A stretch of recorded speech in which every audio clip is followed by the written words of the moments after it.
so much for coming out here tonight on this lovely, cold, rainy Sunday evening. I hope you all had a fantastic Thanksgiving holiday. And if you didn't, then have a better week ahead. I don't know. I got nothing after that. My name is Brad. I am the GM for this extravaganza this evening. How many of you, don't do that, how many of you have ever played D&D before? Show of hands. Great, great. Why are you not raising your hand, son of mine? Yeah, right. How many of you have never played D&D before in your life? Raise your hand. Amazing. Wait, one. Ooh, yes. Great, I love it. So, real quick, just in case anybody here doesn't know what they're here for. Interesting. May have had some difficulty with that last time.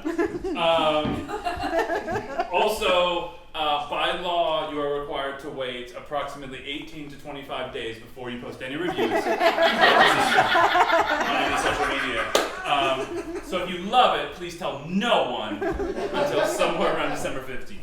And if you hate it, please tell everyone somewhere around December 15th. Anyway, you are none of that, but here's the deal, right? This is a D&D live play, which means that these are living people. Really? What? Citation. Live. I know. Definitely not that one. I know, right? They have actual physical dice. That they're not. There we go. Some of us have right? And all of the decisions that happen this evening will be determined by those dice and me, as I sit over in that corner and tell them what the heck is going on. Yeah, Brad! So, have you rehearsed? Thank you. That's a solid question. No. Absolutely not. This is also not a dress rehearsal, even though people are dressed fabulously, right? This is not a dress rehearsal. This is not a rehearsal or a dress rehearsal. This is, in fact, what we like to call improvisational theater, okay? Which means we're making it up as we go with the aid of math rocks. We're much like the Grateful Dead in that way. A lot like the Grateful Dead. They didn't use math rocks. They should have. Grateful Dead. Nose rock. Roll some dice every time. So, everything that you see happening out here tonight is totally up to chance. Most of these people have no clue what's happening before it happens, which is or during, after. Ask them tomorrow what they did. They will have no clue. Like there's nothing. Object permanence is not a thing in this room. So, that being said, we love your input, and I want to go over a couple of what is going on. I can't. You're gone. Where'd Rob go? Oh my God, there he is. I was happy to see you. Object permanence joke. Thank you for that. A couple of house rules that you all need to be aware of. First and foremost, right? If I, the DM, call for a roll from you, that means that I'm going to want you to take the little D20 that you were given. Do you have it? Thank you for reaching down your shirt for that. Appreciate it. The little D20 that you were given as you walk in, if I call for a roll, you raise your hand and be like, I want to do it, right? Then I will have you roll it. I might toss you a dice tray. I might ask you to just roll it on the ground and tell me what the result is. You roll it in your hand. Whatever side you think is the top, that's fine with me. We're not going to be sticklers here, okay? So that's the first thing. I might call for rolls. The things that you roll will influence what happens on the stage, for better or worse. Or the best. And the second and more complicated house rule that I want to make sure that you're all aware of, and I want to remind all of these unrehearsed, unwashed masses of, is the flashback rule. Oh Lord. I know, right?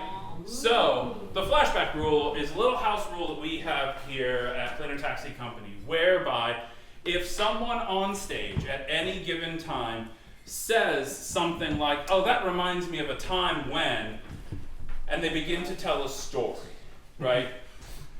Any of our cast members, or any of our audience members, if you catch that, you can shout out, flashback! See, you're doing it already. Astute. It took them like 4 rehearsals. That never happened. That's why it's touching. All you gotta do is shout out flashback, right? Whoever shouts out flashback first, right? Whether it's a cast member or whether it's one of you guys, gets to determine which cast members are going to play which characters in that flashback story, which will then be acted out on stage, right? So literally everything that was happening stops, and we go talk about like that one time that Bobby broke his arm swinging on the tire swing, and we're going to act it out, and you or them get to determine who's playing who, okay? That sound means I need to hurry the fuck up. All right, does everybody understand the flashback rule? Yes. Great. For our audience members, there is no limit to flashbacks. For our players, it is a once per long rest only, so that they can't just do it all the time, right? I, as the GM, will be sitting over here frantically hoping somebody catches it when somebody starts to tell the story. And so if you see me start to like wave my arms like this, right, you should probably be like, oh, flashback, and then we'll do it. Yeah? Yeah. Cool. There will be 2 intermissions this evening. During those intermissions, I strongly suggest that you go out into that lobby and you visit our vendors and our concession stand. We are joined tonight by some lovely people. We are joined tonight by the Bank Street Button Company. Glorious, lovely buttons that definitely maybe have nothing to do with what's going to happen here tonight. We are also joined by Silk and Bone Studio, or is it Sukumo Studio? Great.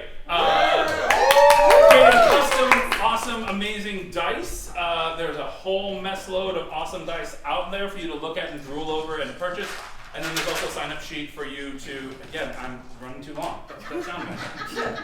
There's also a sign-up sheet where you can sign up to order custom dice of your own, bloody. And then our very own Lorraine Imwald, out there with custom Planar Taxi Company t-shirts and artwork and awesome sauce as well. You got that. There's a 14. So, we encourage you at intermission to go do that. But we encourage you now to buckle up as we are about to go on a journey of proportions. I wasn't here last time. Did I miss anything important?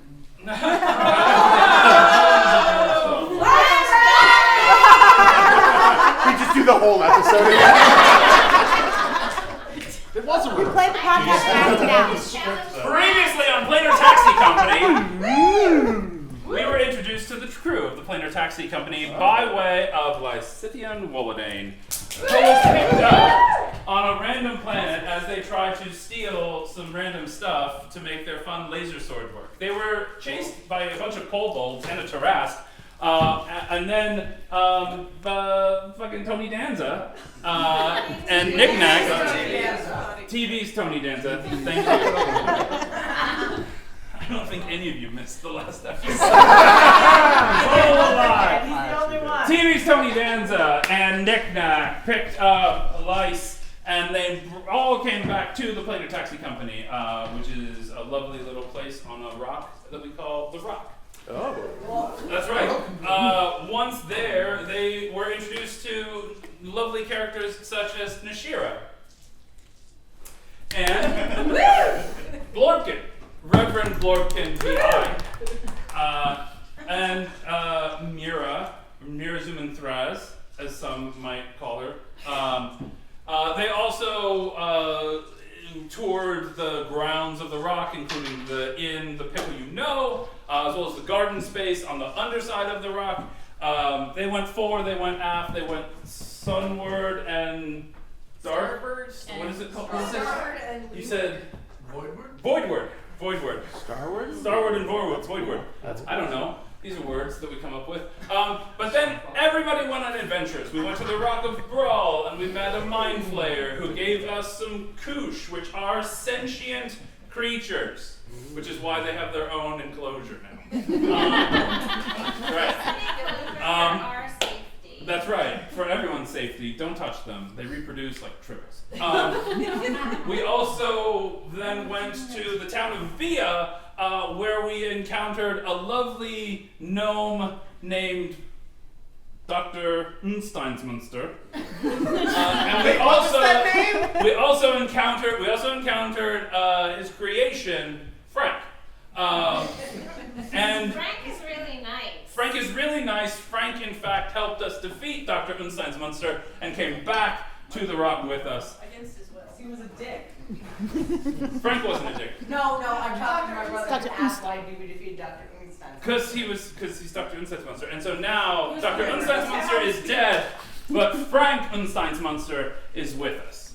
So yeah, and those are pretty much, that's the nutshell? That's the nutshell. Previously on. Good. Thanks. There's gonna be lots of nutshells. Great. And fun. And now, we're here. Oh my goodness.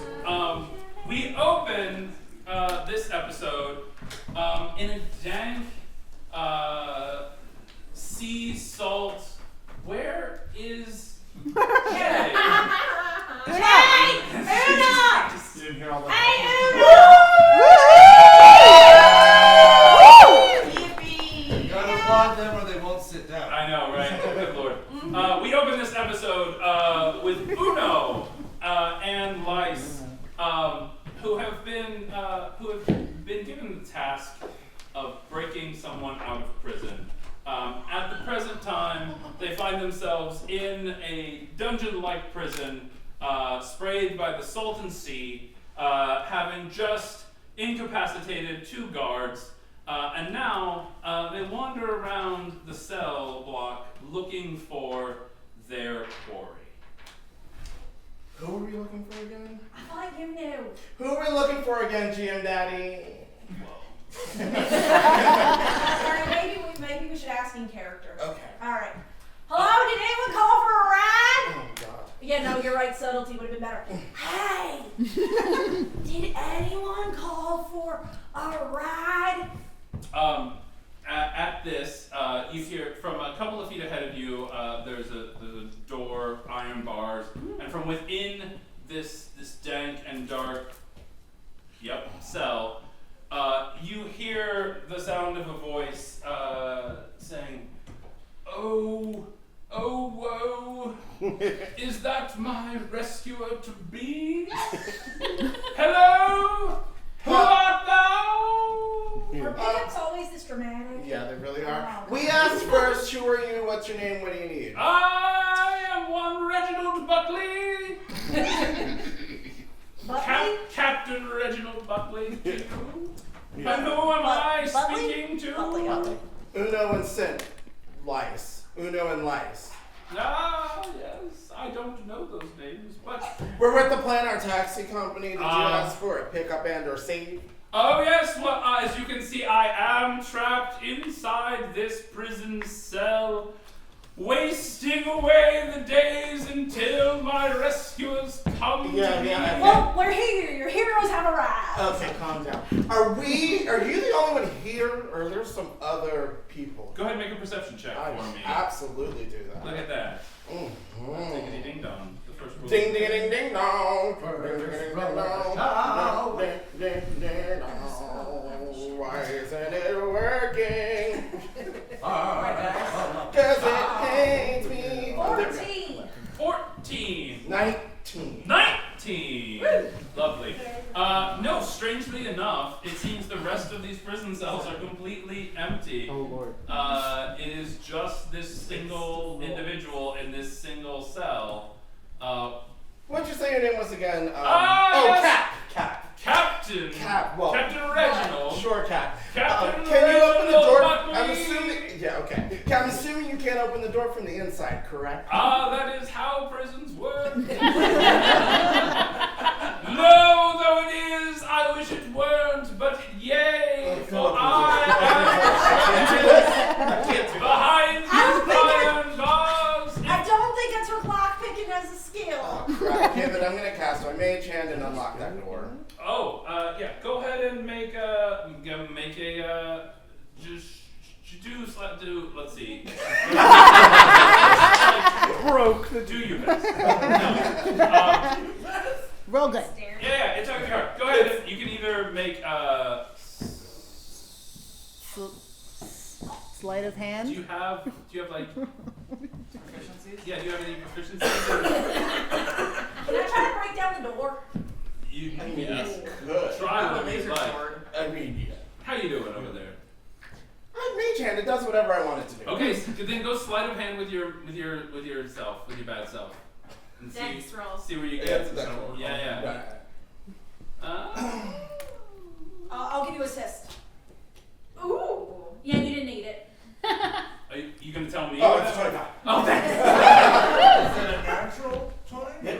No, unnatural 25. Wow. Unnatural 20. That's impressive. It's a birthday. Your Birthday 24. That's right. What color is your mage hand? My mage hand today is purple. Lovely. Your purple mage hand appears and reaches forward and just and unlocks and pulls open the door. Thanks for put that back. Captain Reginald Buckley emerges. Oh, my dears!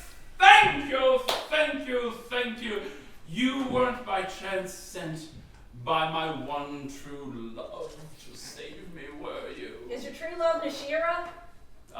No. I'm afraid not. My one true love has hair the color of the sun and skin as bright and crystalline as the sea. Oh, were that she were here and I could embrace her in my arms. Okay, No, you can give her a call when we go. With the meters running. Yeah, we got to go. At that point, The party bus is running. You hear the sound of large stone footsteps coming down the stairs behind you, the same stairs that you just entered through. And a voice follows with them. Every time. And the voice says, "My dearest, Reginald, I am so happy to see you free once more. Your Lavinia has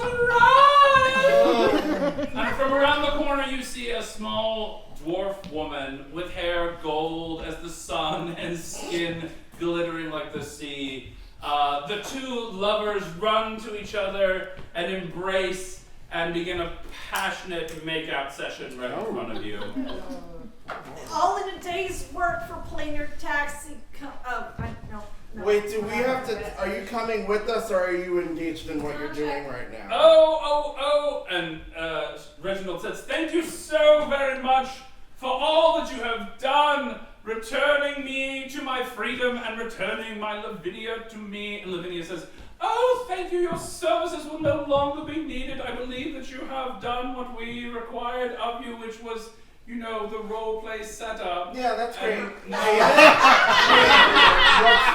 So- All right, yeah, we're gonna roll for invoices. Oh yes, Yeah. and she I will- love this role for invoice. It's complicated. There's interstellar taxes involved. She retrieves a bag of gold from her purse and hands it to you. She says, "Thank you so much. You will no longer need it." And she begins to unbutton her blouse. Okay. Yes. Do you need a third? Thank you. If you ever need us, thank you so much, Princess. If you ever need us, please just call for us. You can find me on my ship, the Greater Serendipity. We sail the seas of the skies at your behest. I wouldn't. You don't want that rebound. You don't want to be. You don't I'll want be to be back. middle of that. Thank you so much, Planar Taxi Company. We are forever in your debt. And they begin to make. You're welcome! Like crazy people. And with that, we have arrived. Oh shoot.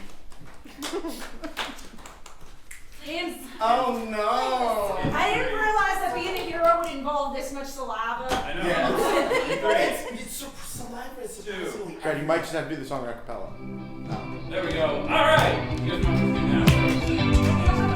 I know. Monday's rough and Tuesday's bad and everybody knows. Wednesday you could take or leave and Thursday fucking blows. Friday should be better, oh, if I had money, time, or friends. But the weekend comes and the weekend goes and it all fucking stops again. I'm gonna take a ride on the astral sea. Cause there's only one place in this multiverse where I can be who I wanna be. I'm gonna take a ride on the astral sea.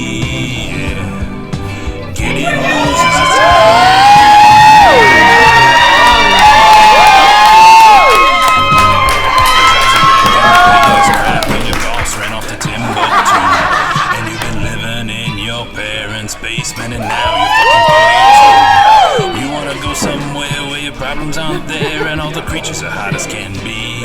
Is it a fetish? No, it's a game. Let's go. It's time to play some D&D. We're gonna take a ride on the astral sea.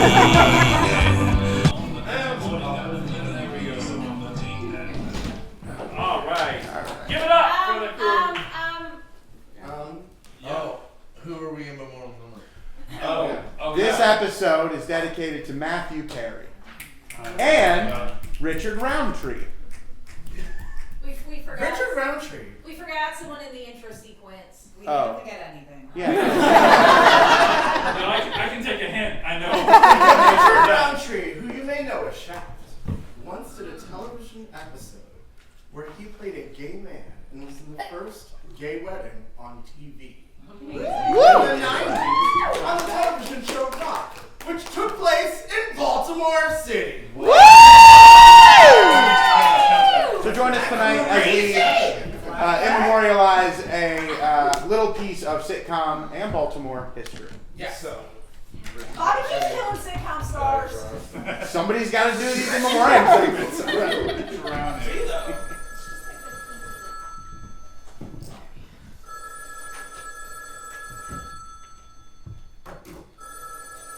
Yes, okay, hello. Plain as accent company. Where are you?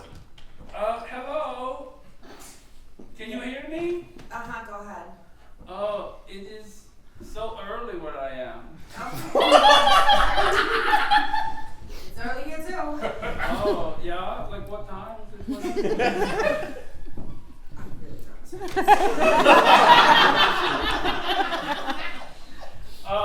Yes. We begin our first act. With the rising of the sun. As it shines on the mountaintop. That sounds exhausting. We join a couple of our adventurers who are out doing a good deed for the day.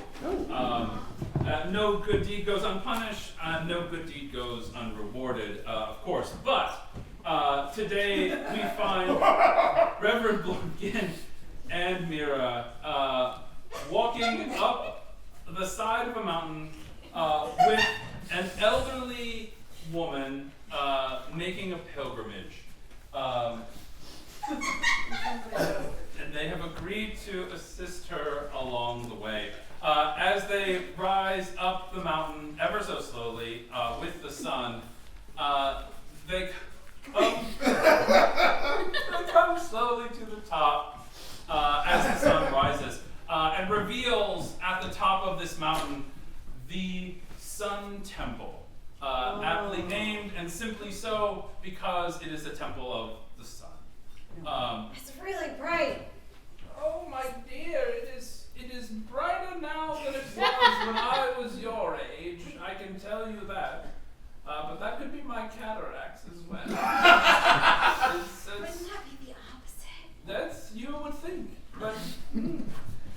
Well, thank you so much for bringing me this. Have you ever been to the Sun Temple? Oh, I'm not Jewish.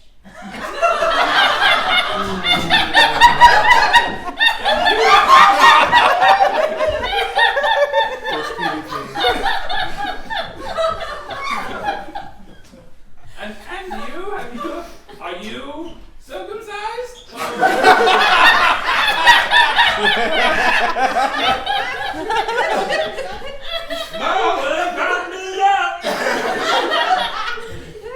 Well, it's quite a spectacle. I know from the outside it doesn't look like much. You can see there's the rather large dome, and there's a couple of entrances, but trust me, when you get inside and you see the mirrors and the machinery, it really is a marvel and a wonder. If I could invite you in, I would love for you to join me. Can you? I can. I'm sorry, I suppose I am. Would you like to come into the Sun Temple with me? You don't have to be Jewish. It's a non-denominational, sort of like anyone who worships any deity to do with the sun is welcome at the Sun Temple. Also, if you just like sunshine, this is also a place that you can come. I wish our aunt could be here. Yeah, me too. Yeah. Well, Yeah. Well, next time maybe. But I'm going in now. Would you like to come? oh, sure. All right.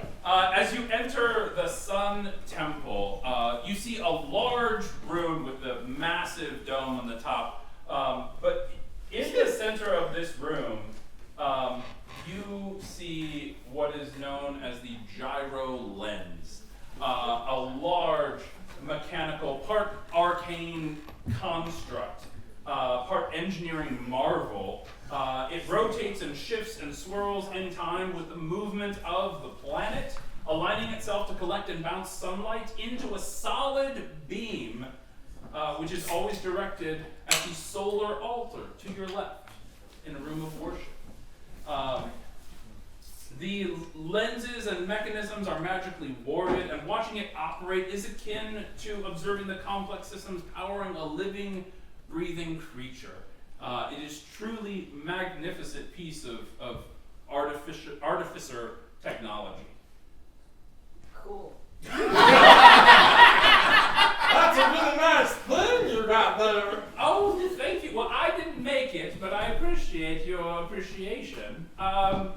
Yes, it's been here for many, many eons now. There are some priests who look after it, sort of polishing the mirrors at nighttime and things and stuff like that. I have found that it is best to stay clear of it when it is high noon, because that is when the sun is brightest and the beams coming out of it are incredibly hot. Now, what does it do? Well, it takes all the sunlight that shines on it and points it in that direction.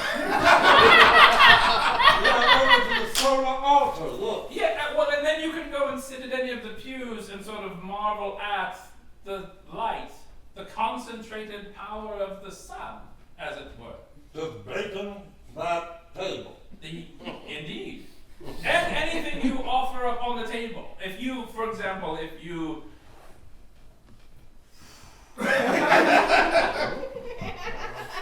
happen to be of a persuasion that worships the deities of the sun or anything, you could bring them an offering and you could gently set it on the altar and it would be received by the beam of light, which is to say, disintegrated. Oh. Yes. It's interesting. And I don't know. We're not getting into philosophy of this just because but I do worship a deity of stars. Oh. And the Suns are sun. stars. Well, your sun Your- is just I like where your head's at. Yes. right. Yes.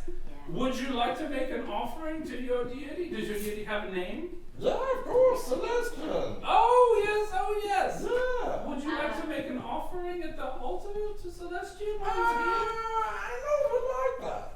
Oh, well, okay. I mean, you know best. I don't want to pressure anyone. Does it ever point anywhere other than the altar? Roll an insight. Yeah, that's probably gonna be okay. How do I do this? All like that. What a dress rehearsal this is. Yeah, go ahead and roll a vibe check. That's yeah. That is 8. I know nothing. No, Is that yeah. instead or No, it seems Was that like. intimidation? Yeah. That was intimidation. Sorry. Oh. I'm not. The question wasn't very intimidating. We know that. 11. Great. 11. So on an 11 insight, I will tell you that as confident as this old woman seems to be, that this place is like holy and marvelous and wonderful. There is a bit of shakiness in her voice when referencing the power of this beam of light and stuff. Like excited shaky? Like scared shaky? well, yeah, sure. Like beaten housewife shaky? No. I feel like we're going Right, suddenly enter the chat. But yeah, but the vibe check is you notice that the priests around here describes, there is not one that's not wearing Jerusalem itself. massive amounts of like heat shielding gear, like on their bodies and on their hands, right? Helmets? What? Are they wearing helmets? Like full-blown visors and things like that, but also like massively thick gloves and stuff like that. Like they, like just being in here for long enough, they feel like they need to be protected. What do I get with a vibe check 22? That's what I was giving you. Oh! Shit's went off! Is this lady, are you here to die? Oh, well, now that you mention it, this I do appreciate. This is sort of a one-way, journey for me. I have reached the end of my life. I have served my deities for many, many years, and I have come here to make the ultimate final sacrifice. All right. Well, is this like about chores or you sit? I don't know. Like, we're gonna get into some shit. No, I'm fine. Everything's fine. Do you want to? I don't know what this is. I just, You want to do this? Now, when you make a fist deer, you want to put the thumb on the outside. No. Do you want to do this? Don't worry about it. I'll be fine. But if you have, like I said, if Celestian is interested in anything that you would like to make an offering, no? Celestian really likes tattoos. Yeah, tattoo. You want to get a tattoo? I think you get a tattoo right now. You know, I've never gotten a tattoo before. That sounds like a fun thing to do. Let's go to tattoos. Look how excited you are. Jump on the train. How excited? You can be excited too. Now hold on. I paid you to take me up the mountain. And I will pay for you to get a tattoo. Are you sure? Yeah. Yes. I really don't have any more money. Oh shit. I haven't paid I you know already. that. Come on. Are you sure? Let's go. Well, okay. Let me just let them know. No, don't worry about it. I'll let them know. I'm You sure can do it. I'll let them know. Great. At this point, I'm gonna need you guys to go ahead and just give me a perception check. Good. I'll give you some perception.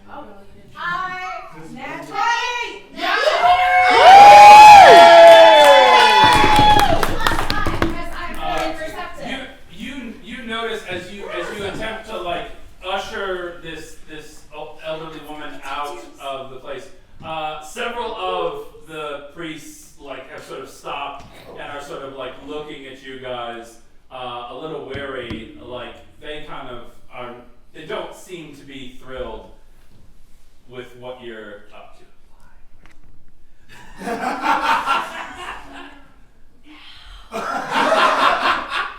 I would love to get a tattoo with you. But tattoos are so cool, and you You can't should. like You make should. the sacrifice. And then you can come back without any tattoos. Tattoos What's the first. point? It's not even worth it. Tattoos first. Okay, all right. Well, Yeah. I'll come with you to get a tattoo. That's fine. As you make toward the door with the old woman, you hear a couple of clangs and loud bangs coming from the large device in the center of the room. It seems to be spinning faster in some parts. The beam of light seems to be heating up a little bit and possibly shifting. Yeah. What are you up to here? Who knows what time it is?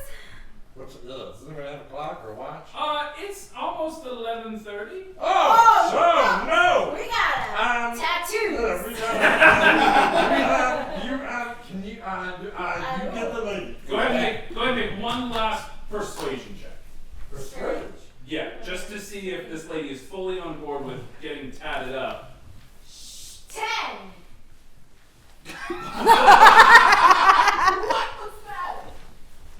You tell me what that is.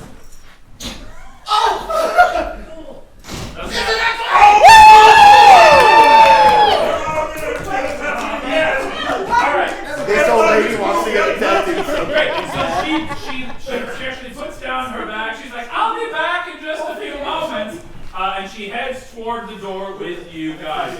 You step out the door, and as fast as this little old lady can go, you make your way down the mountain, and from behind you, you can feel the heat and a little sense of like radioactivity coming from the top of the mountain.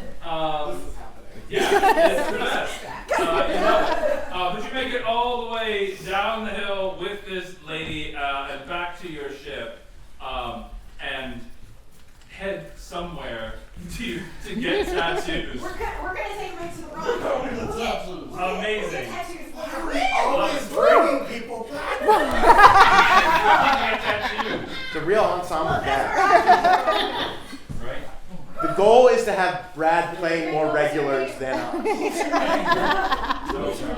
the third person I've collected that like Pokemon.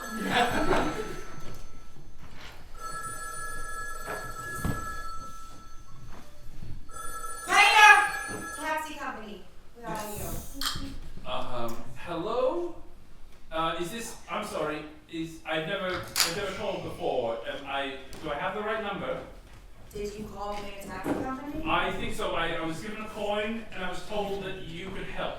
Okay, yeah. Where are you? We're located on a planet. Okay. The planet is known as Bravnia. All right. Can you just talk a little quieter, please? I'm sorry. I'm so sorry. All right. I'm sorry. Just start over. We're on the planet Bravnia. Spell that, please. Bravmia. Okay. Yep.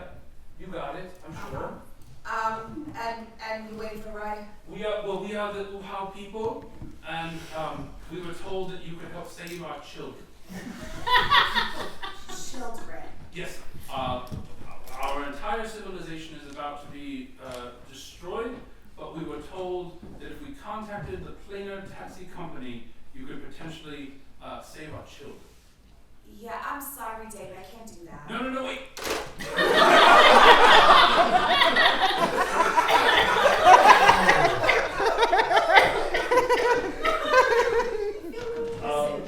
Nashira has a note.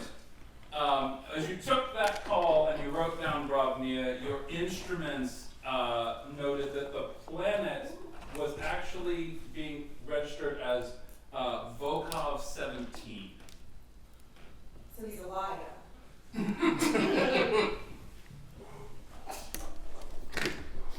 Okay. And now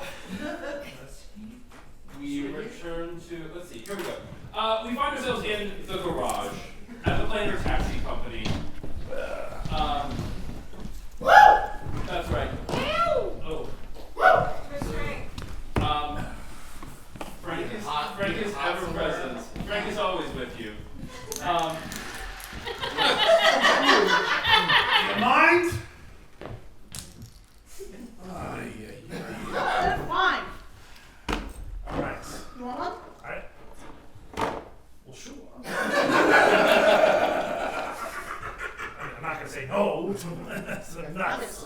In addition to Lou and Knick-Knack, Frank Lindstein's Munster, the Autonom, is also with them as they work on repairing cars. In the weeks since our last episode, Frank has become somewhat of an apprentice to Lubert Pumpernickel.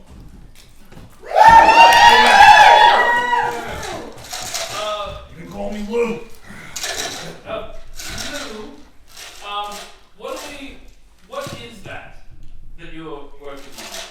Oh yeah. So I get these calls all the time. People blow out their parking brakes here on their taxis. They forget to disengage them when they're pulling, screaming out of a planet on the run. They never disengage their parking brake. It blows them right out. Now I gotta go in and I gotta replace the whole thing.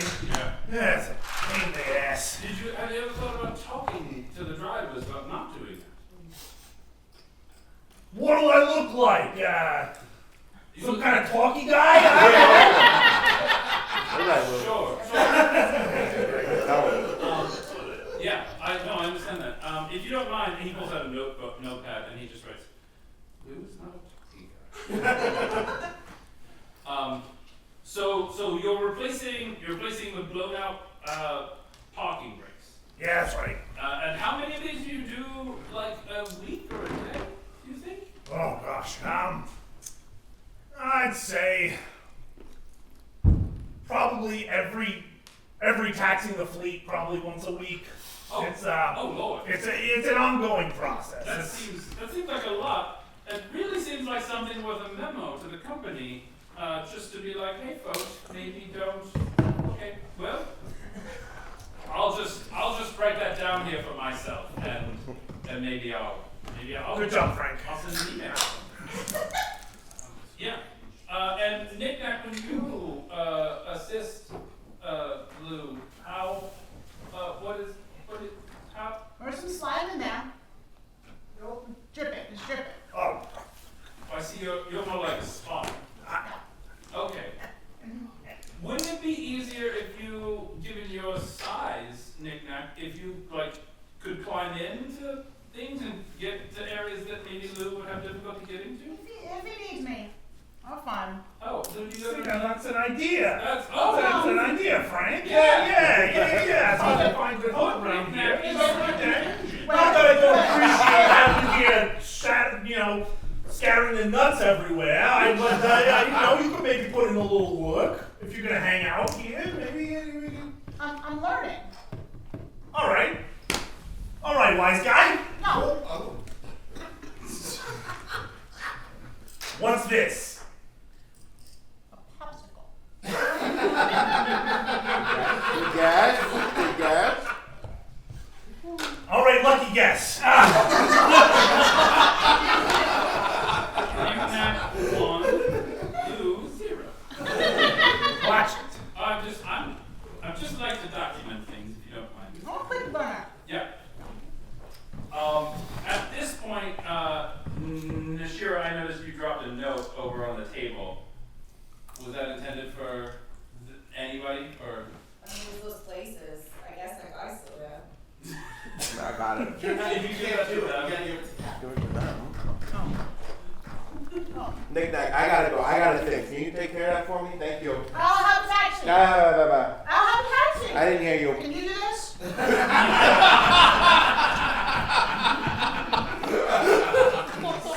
17.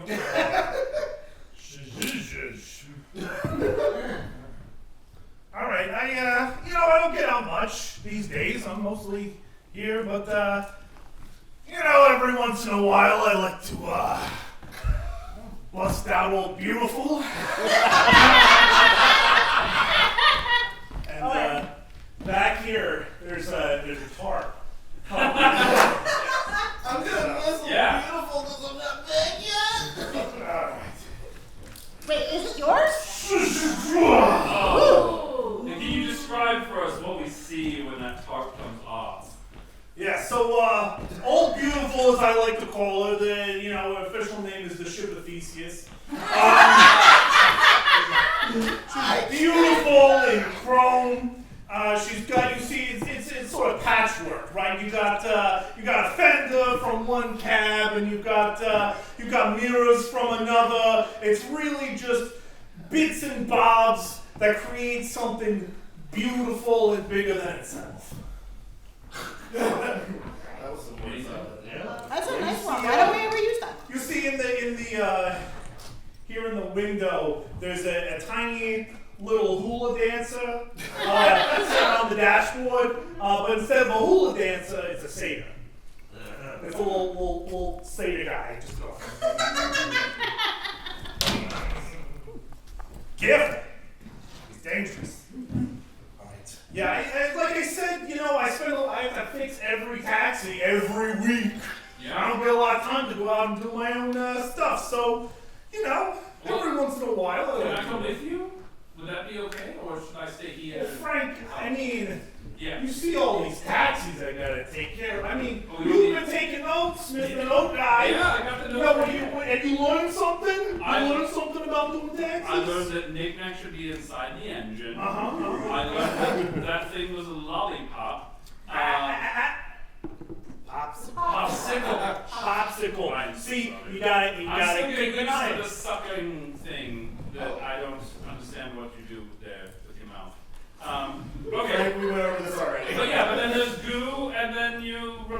things and maybe? Yeah, you got it. You Okay. got it. Listen, you'll be fine. I'll stay here and I'll take care of all the cabs. Yeah. No problem. Yeah, I'm sure you'll be fine. You guys have fun. All right. Thanks, Frank. Yeah. All right, come on, Nick. And they hop into Big Beautiful. Is that what we're calling it? Old Beautiful. Old Beautiful. Also known as the ship of Theseus. The ship of Theseus. We could just do yeah. So they hop into what was once the ship of Theseus and is still potentially the ship of Theseus. Who knows? Who knows? Who can say?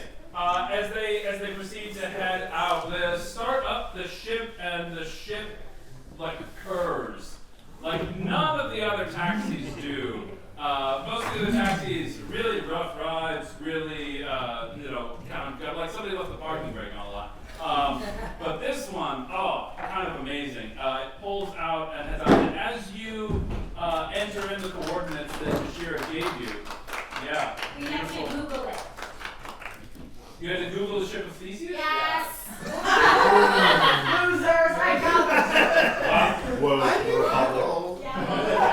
Listen, there's two names on here.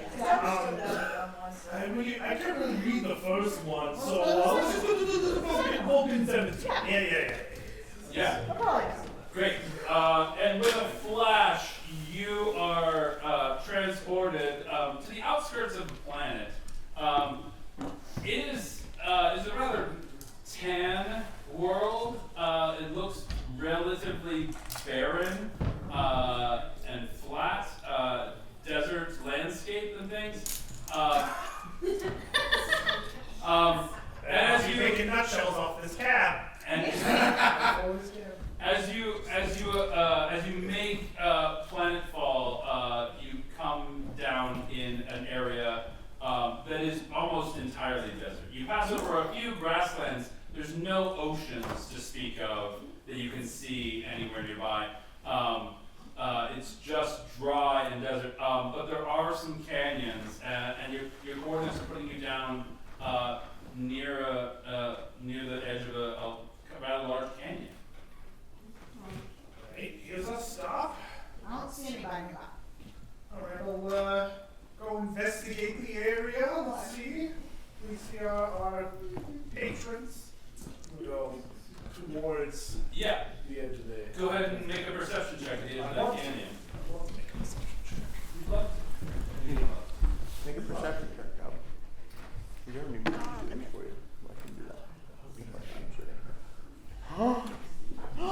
Nasty. Are you kidding me?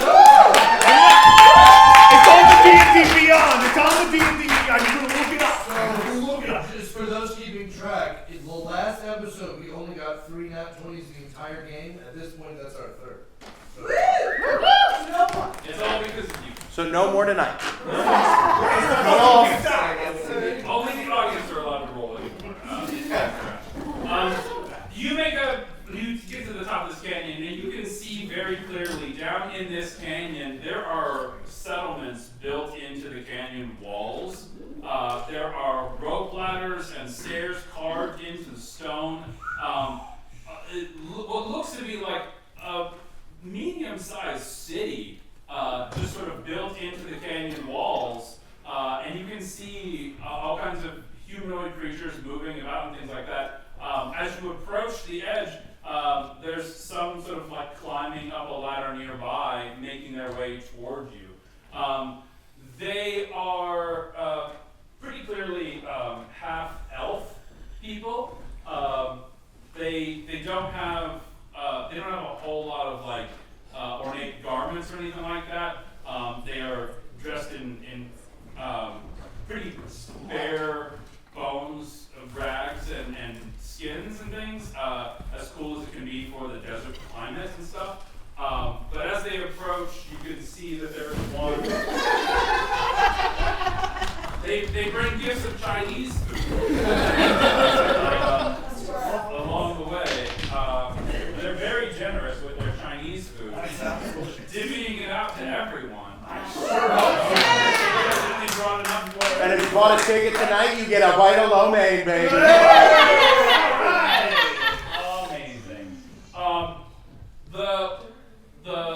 There's a a woman in the lead who is a little bit more ornately dressed than the rest of them as she approaches you, and she says, "Thank you. Thank you so much for coming. We weren't certain if our call was disconnected or if everybody." Oh, okay. Well, great. Well, thank you. Thank you again so much for coming.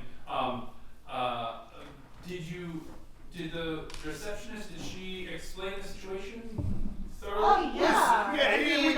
We said there was a pickup. There's a pickup here on this plan. Right You here. got the card, and Great. What do you need? Did you have, is that the ship you came in? it's not your beauty. It is the most beautiful ship I've ever seen. I'm worried a little bit about whether or not you'll have enough space to take all of the children. All right. Point of clarification. Yeah.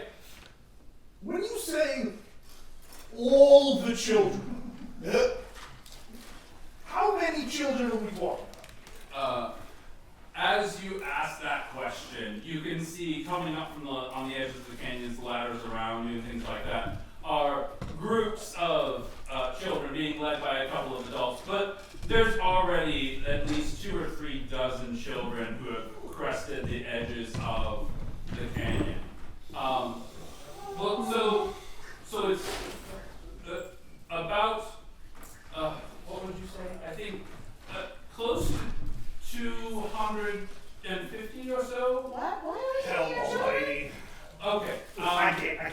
Now you talk to them. I can't deal with this many children around. There's too many children. So perhaps it would be best to explain from the beginning.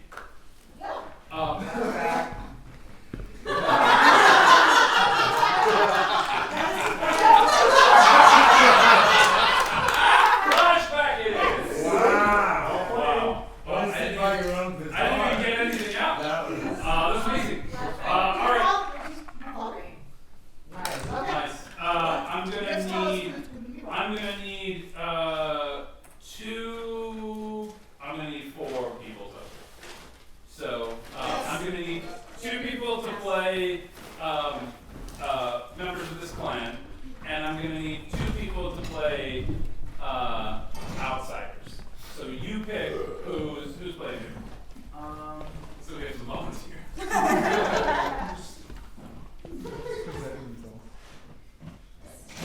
Points.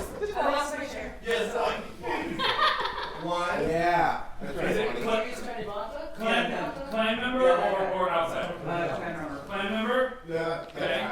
And who else is the other clan member? Look at. You're the outsider clan member. Who are the outsiders? That's good for you. Outsider number 1, love it. Outsider number 2, great. Okay. Amazing. Great. 1 week ago, the members of our clan were having a peaceful evening gathering as we normally do. The sun had just gone down. What a lovely glass of tea! What a lovely sunset.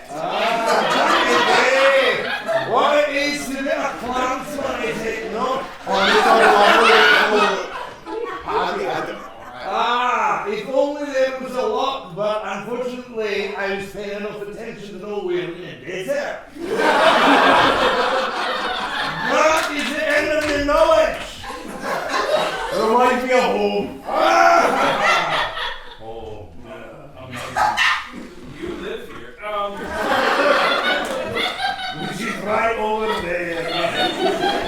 Home. I thought I had a dog originally. I don't know.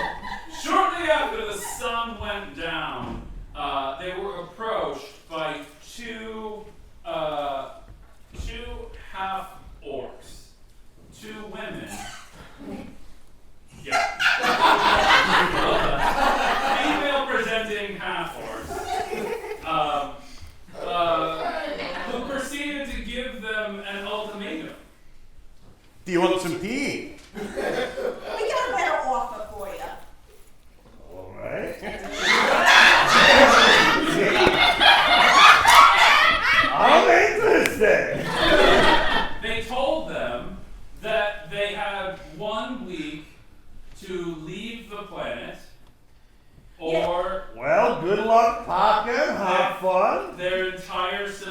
civilization would be destroyed.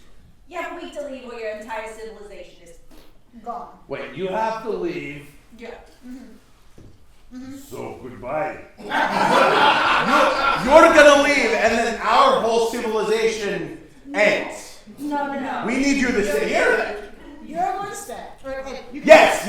We're all gonna stay. Well, that's my hole right behind you. You're going to stay and die. I thought you said this is better than his team. That's You worse. can leave. It's better for us. Yeah. What do we have to do? You have to leave. At that point, the half-orcs, not feeling like they were being taken seriously by our clan members, decided to provide a demonstration for them. At which point, they revealed their rather large and sharp fangs. Oh, that's nice. That's hot. Love your fantasy. And as they snapped their fingers, 30 drow appeared on the ridgeline and proceeded to fire indiscriminately into the village. Fuck! No! Millie Man! Where's the tea? And then the two half-orc women proceeded to drain the clansmen dry.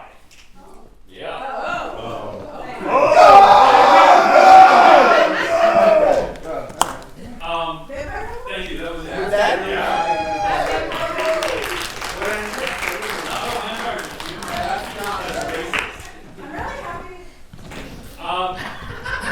So that's what happened about a week ago. Well, right now it's daytime, so they're not here.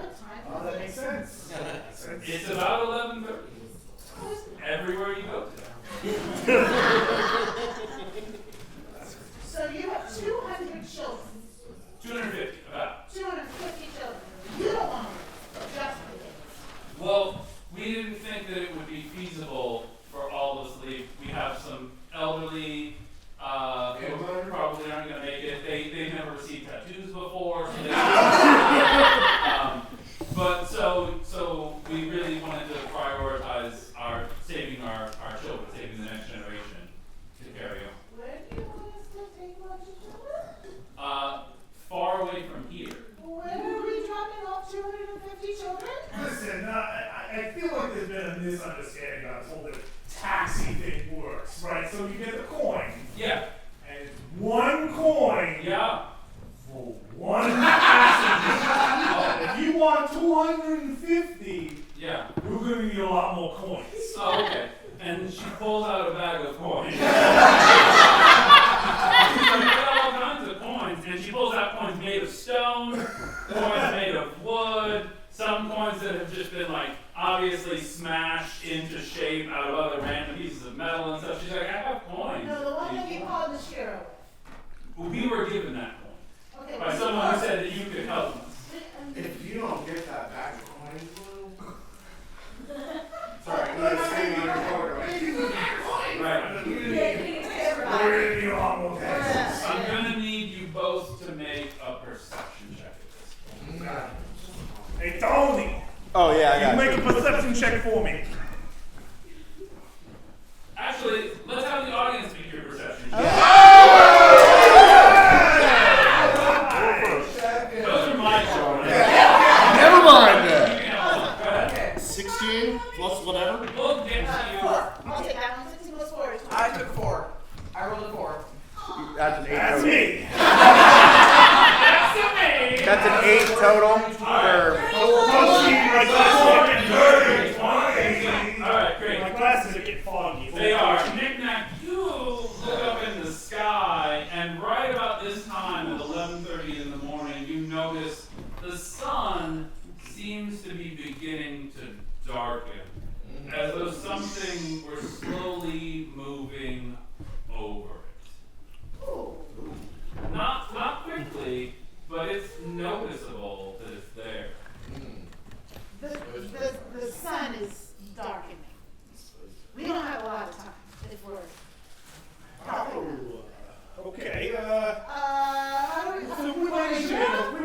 a phone call. Yeah, just a real quick phone call. See if we can.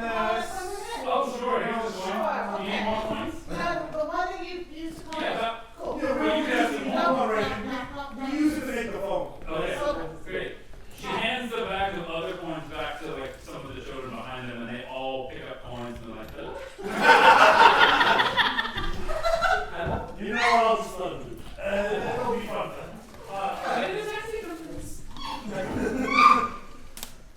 Flip the. great. Oh yeah, you're trying to make a. We're gonna call. We're gonna call.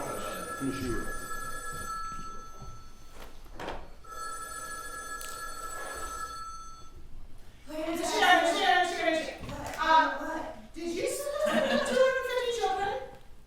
What? You sent us to pick up 250 children. Nishira, honey, it's Lou. It's Lou. It's Honey Lou.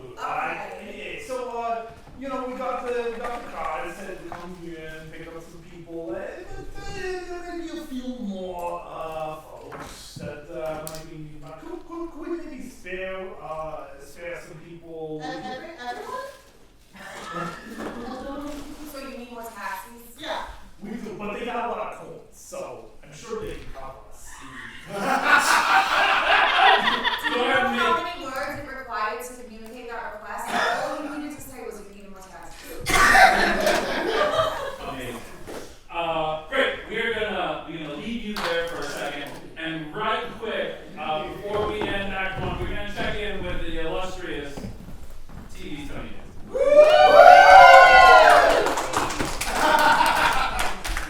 No, you know, some people like spas, some people like fancy cars. Me? Oh, instant? Yeah.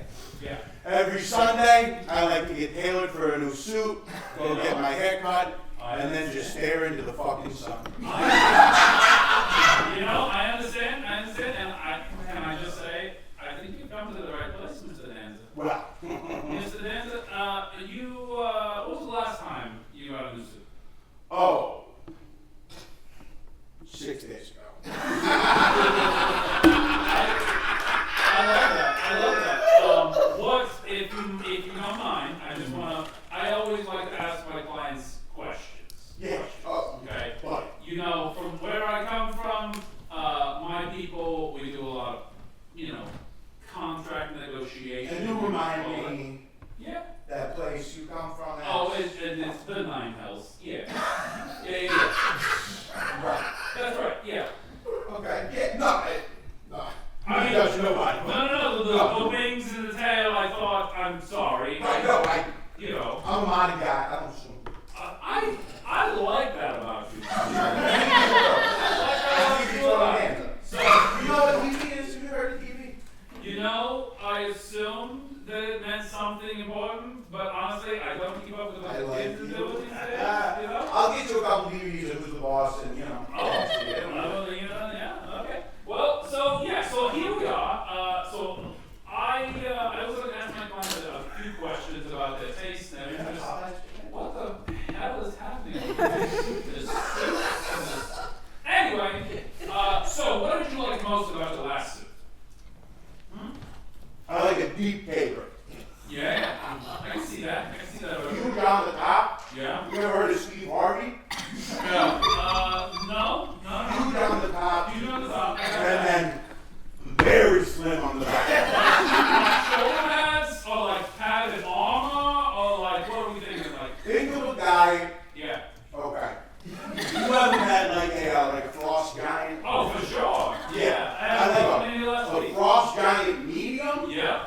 And then like a human slick. On the bottom. I like a contrast. So like yeah. So like if somebody was trying to shoot at you, if they're aiming for your shoulders, they're hitting 10 out of 10. But if anywhere else in the body, it's going to be so slim. It's just practically invisible. You seen what those new legs? I was just about to talk pants with you. Like, first of all, your inseam, amazing. I've heard that. But, the kids these days are doing little tight pants, and then like whenever the kids are doing these days, like tomorrow they'll be doing the total opposite. So I wanted to know how much you like to keep up with the times. I'm a modern guy, I told you that. You are. I pretended not to know you were a demon, that's, You know, I appreciate that. I do. I'll tell you what.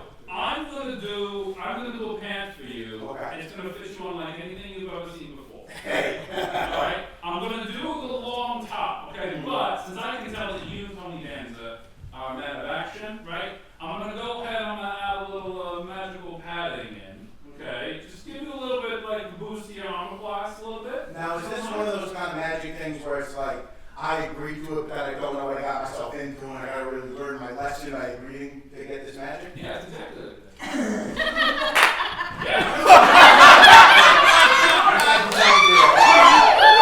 And with that, we are concluding Act 1 of this evening.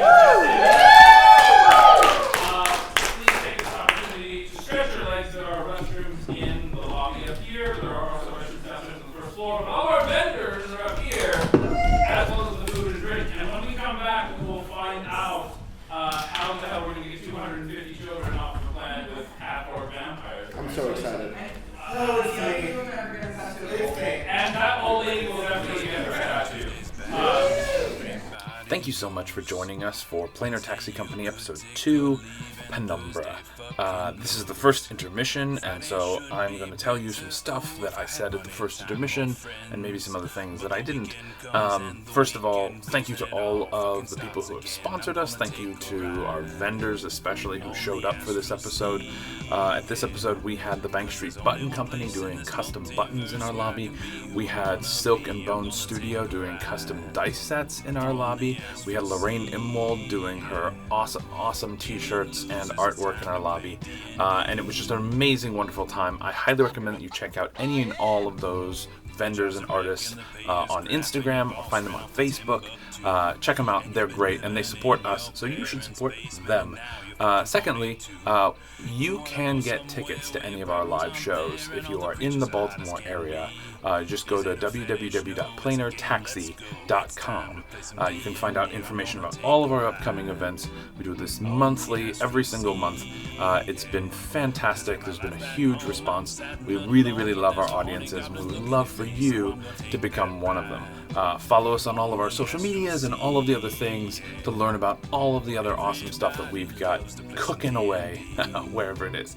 Thank you so much. Enjoy Act 2 of Episode 2, Penumbra. So, I was gonna say something, and now I can't remember what I was gonna say. It was like an announcement thing. It's on. Is it about vendors? Is it about the next show? Oh yeah. I was gonna promise that at the next show there'll be food for all of you. Because Will there? I mean, Yes, there will be. It's okay. I got it. I just said I got there will be, so it's gonna happen. Yeah, a nice festive opera. Speaking of the next show is December the 17th. It is also a Sunday, but we'll be back downstairs in the main stage theater. Woohoo! And if you want to bring food, you can, and if you don't, I'll bring it. But there'll be plenty of food. Yeah, those are the things I have to say. With that, enjoy your cooches. Slowly.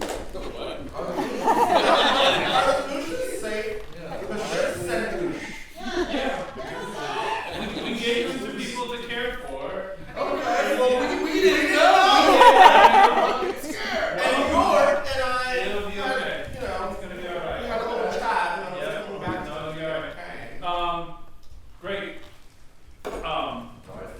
At the top of Act 2, we find ourselves briefly looking out a window onto a vast field of stars. And as the view pans down a little bit, we see a desert planet below us. And then a Star Destroyer flies down. Looking out of the window, there is a rather tall, elven man I know, right? In black finery, like at least 6'5". Whoa! How tall are you? I didn't wear 5. 6'5"? Oh. Please, please. Man for sale. What do you think? That's good. So at least a solid drop. In a black cloak with red trim, staring out the window. Wait, did you say black coat? Black cloak with red trim. Okay, now I'm way more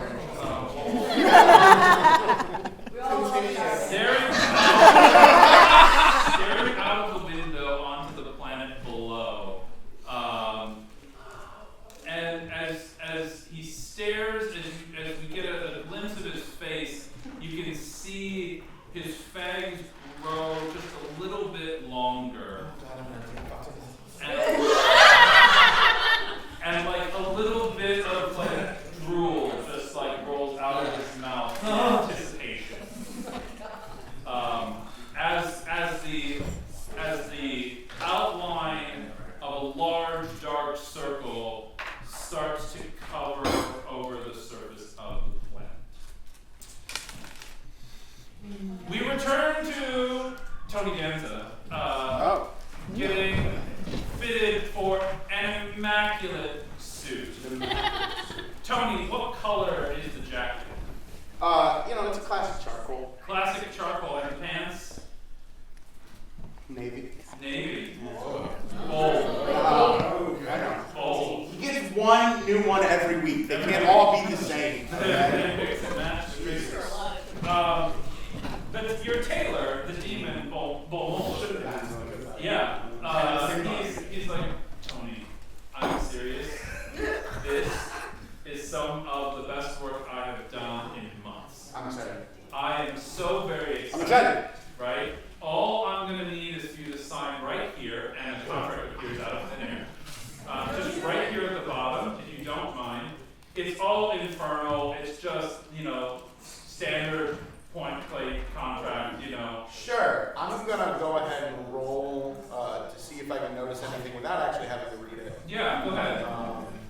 Was it 7? Insight or history if you want, if you think Tony Danza can read infernal.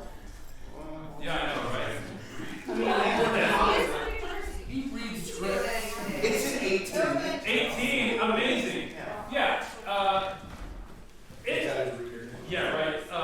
You can kind of make out because Infernal tries to emulate Roman numerals a little bit. So you can kind of make out like there's definitely something in there about a soul. Definitely something in there about like really, really nice suits for life. I stopped reading. Yeah.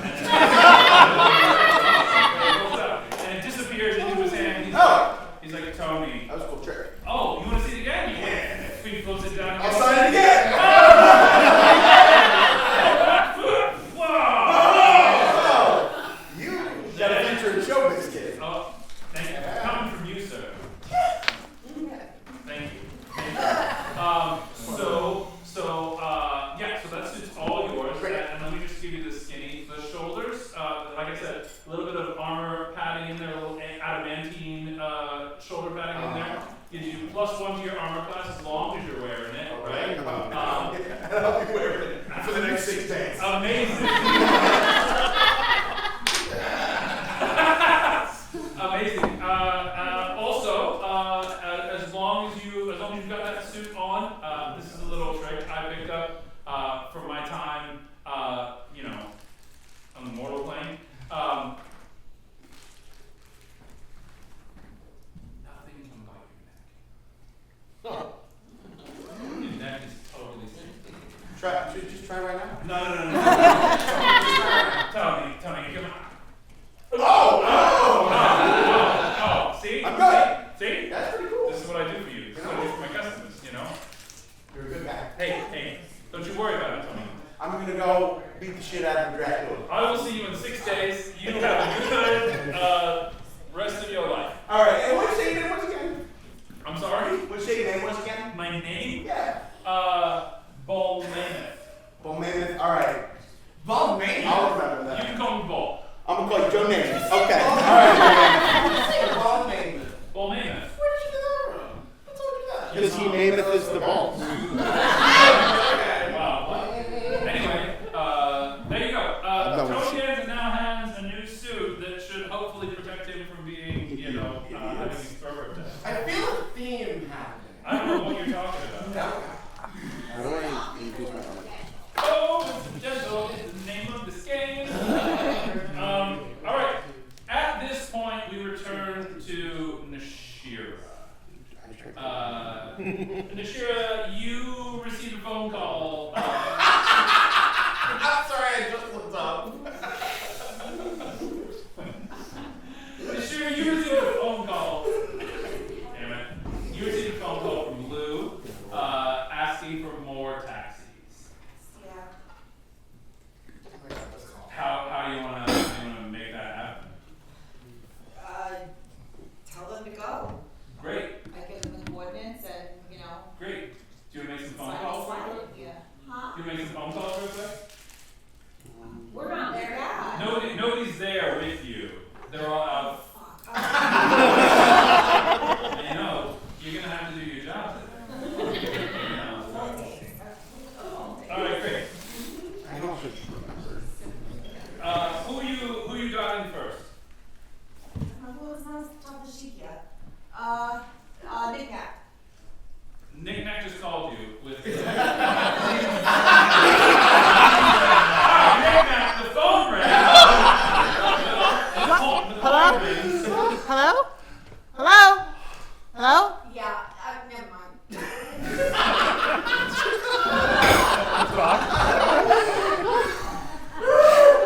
She's having a hard day. I had way too many cosmos last night. Cosmopolitan. Who are you calling now? That one. Okay, great. No, you're the well-dressed one. I was in that. Yeah, but we're in my camp. Oh, me? The new one? Oh, yeah. Somebody pick up a coin. Hello? Who is it? Have you checked the children? Lice, who is it? It's Nashira. Hold on, I'm putting you on speaker. Hi, Nashira. Hey, bitch! There you go. We need to get some children. For what? I don't know why we need them. Luba just said we need to get them from point A to point B. Okay, where's Lou? I do need to get Renaissance's Mano Glance Express. And the shish. Okay, Where I is thought Lou? this machine cannot handle this. Where is Lou? I will text you the coordinates. Okay, yeah, text me. Yes. Yeah. So we have to go get children. How many? I think it was like 250. Oh, fuck. Whoa. Where are we? Okay, that's a lot. Are we a school bus now? Basically. Oh. Okay. I have the room, it's fine. Okay. Where are we taking them? This is an awful lot of questions. Yeah, so answer them. Yeah, you called us. That's not my job. You called I'll text us! you the coordinates. Yeah, and you go from You there. fuck this shit! Yeah. Looks like we're going to the coordinates. All right, well. You have one more phone call.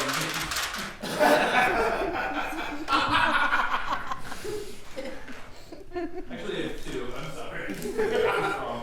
There's two more people. to call.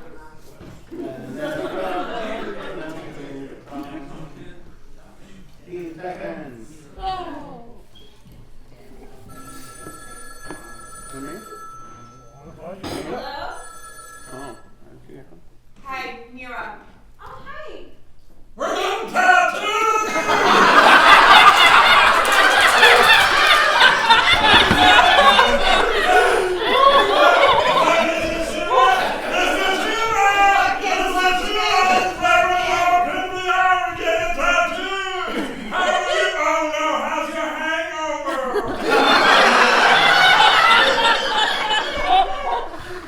You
Howard.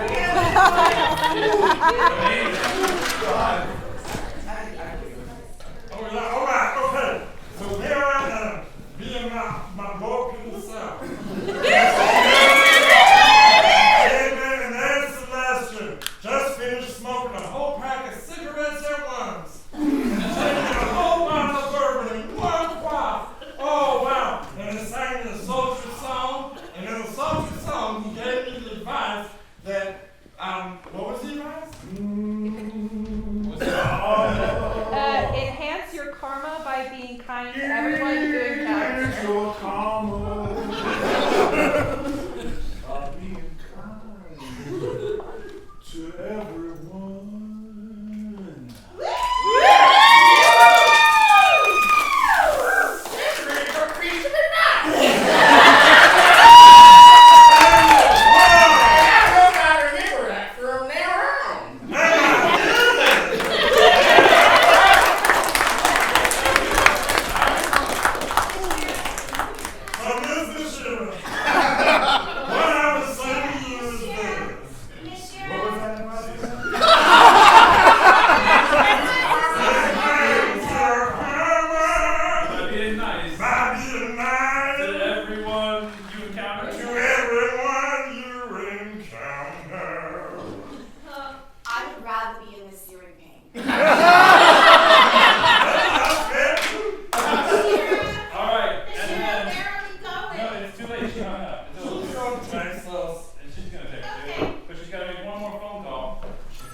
Yes, Nishira. Yeah, we have to get some children.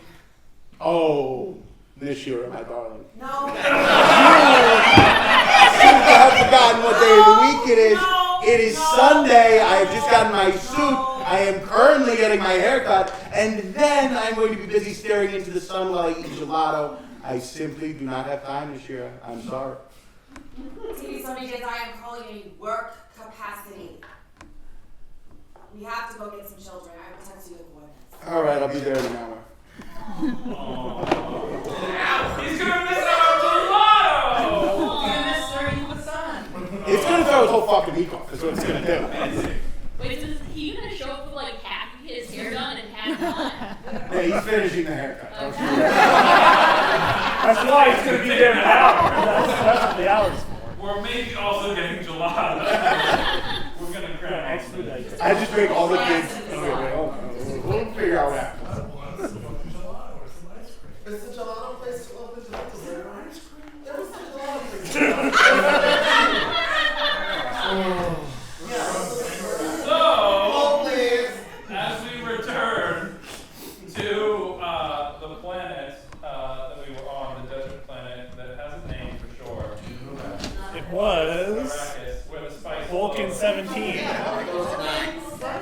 Vulcan 17. You guys are so close. The planet is called Brahmia. Oh, I don't say, bro. You're right, though. Yeah. Call the sure, I don't know. So you are here with these Luau people and their clan mother, Cornelia, having understood now that there is trouble right here in River City. With a capital T that rhymes with V. And that stands for Vulcan 17. Okay. Right. So the sun seems to be darkening rather ominously, right? You have called Nishira in the hopes that she has also passed the word on to everyone else. What is your next step in the face of 250 children and other people who would like to get off the planet? You think she called everybody? I'm sure she did. I have faith. I have faith. So what are we gonna do? In the meantime, we got to deal with the fact that it's getting a little dark out, and there may be some.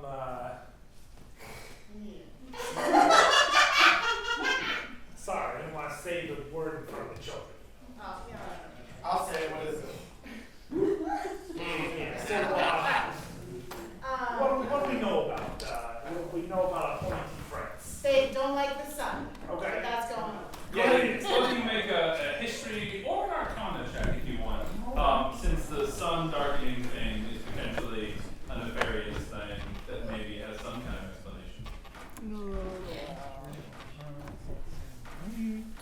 16. 17. 17. Yeah, great.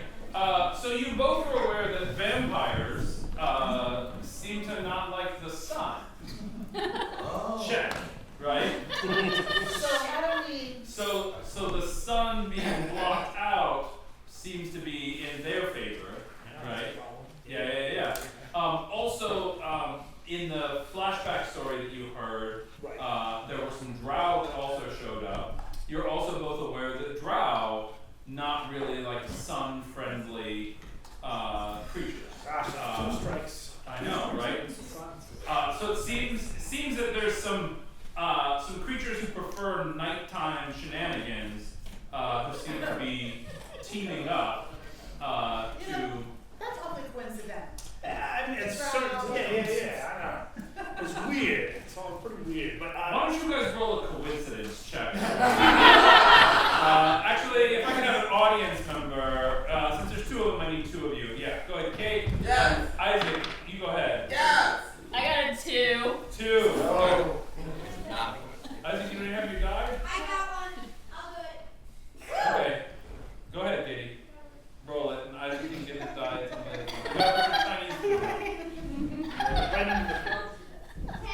10. Great. It's such a coincidence. The sun seems to be going dark, and there's these weird creatures who seem to prefer the nighttime. Jeez. That's a bummer. That is a bummer. Probably doesn't have anything to do with each other at all. Yeah. Well, we gotta do in the meantime, until everybody else gets it. We gotta do something. Well, it's starting to get dark, right? A little bit, it's a little shadowy now. You are in the early stages of what looks to be an eclipse. Okay. Right. Okay. Yeah. I don't know if it's gonna help any, but I can prestidigitate some flame things, keep us a little bit. A little light? We Little can make light. a little light? Little light. Little light going here. Maybe go somewhere indoors. Somewhere a little more enclosed, out and open. Yeah. What was your name again? My name is Cornelia. Cornelia. Yep.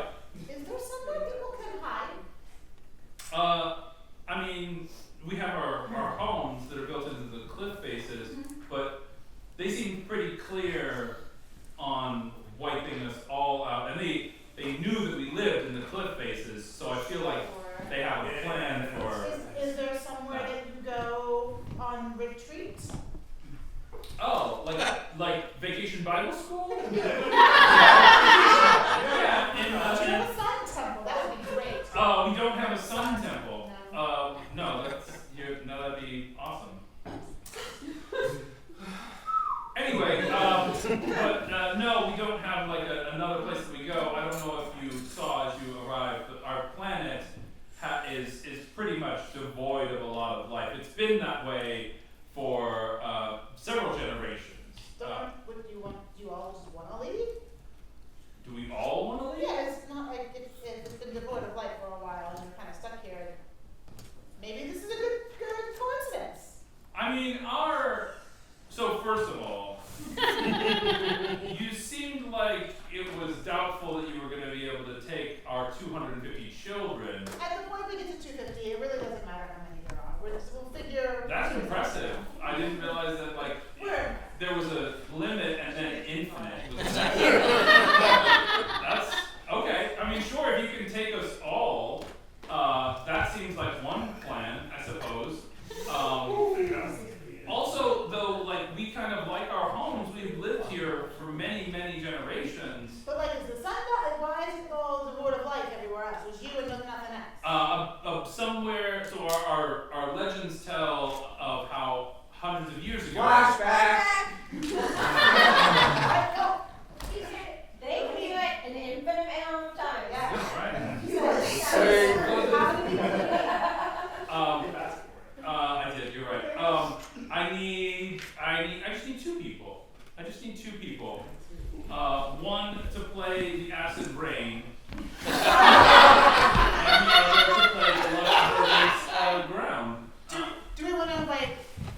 green and like acid. Okay, and also you spilled stuff all over your shirt already. You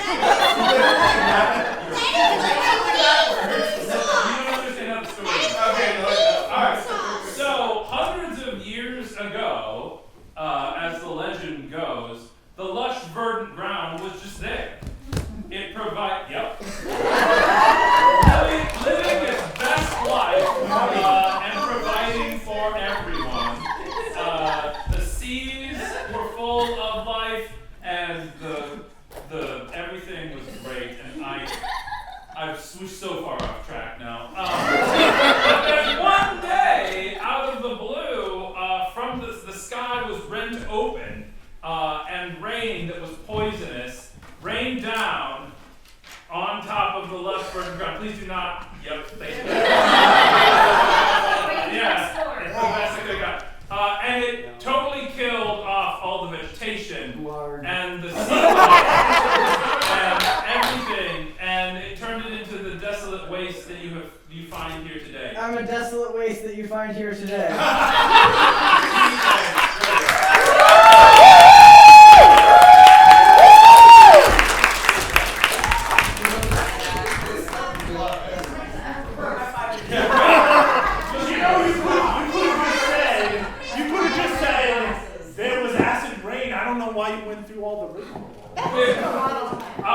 Our culture is very storytelling forward, right? Like, so myths, legends, storytelling. Also, you try and stop 250 kids from retelling a myth, right? It's gonna happen. Anyway, so everything used to be fine, and now everything has been not fine for many generations, right? And now these let's call them the Darksiders, I don't know, have come to destroy all of us, apparently. Okay. So as much as we'd like to go with you, we've also lived here and we've built a community for ourselves. So like we'd like to stay, if possible. Question for you. Yeah. These Darksiders, as you call them. Let's say Sith.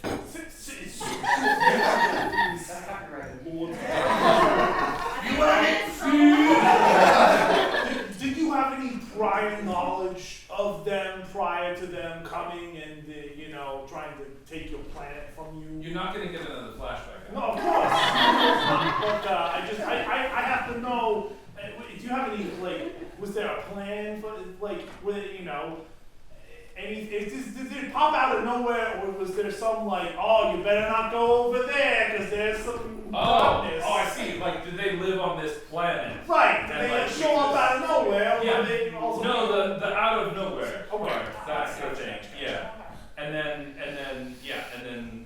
they said we had about a week, and then within that week we had a strange message, delivered the coin, said we should contact you. You could rescue our kids. So that's where we are. You know what the problem is? It's all the sand. Yeah. They probably don't like it. It's coarse. It gets everywhere. Really just can't. Yeah. I can understand why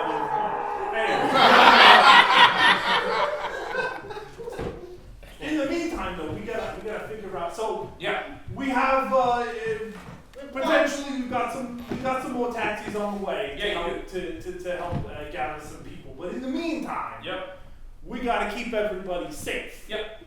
So that's why we're asking if maybe there's a large hall, meeting hall or somewhere that we could all gather in the meantime until our friends arrive. I mean, we do have some meeting spaces and stuff. There's quite a lot of us, so we don't necessarily have an indoor space. We usually gather outside. In a Lollapalooza style, outdoor, like a Burning Man type. Oh, sure. Yeah. It gets really dirty and disgusting, and then we just leave all that garbage. But yeah, we don't have an indoor space, but we have a couple of different places that are large, so we could break ourselves up if you'd like to. Okay, maybe that would be easier. Okay. Yeah, and we'll gather in our groups and we'll stay nice and quiet, nice and safe, and then our friends will arrive, and then we'll awesome. take the kids on the bus. She turns to her two associates and she explains to them what you just explained, and they begin to take the children back down the ladders and into various indoor chambers and things like that in preparation, like you said. Shortly thereafter, taxis begin to arrive.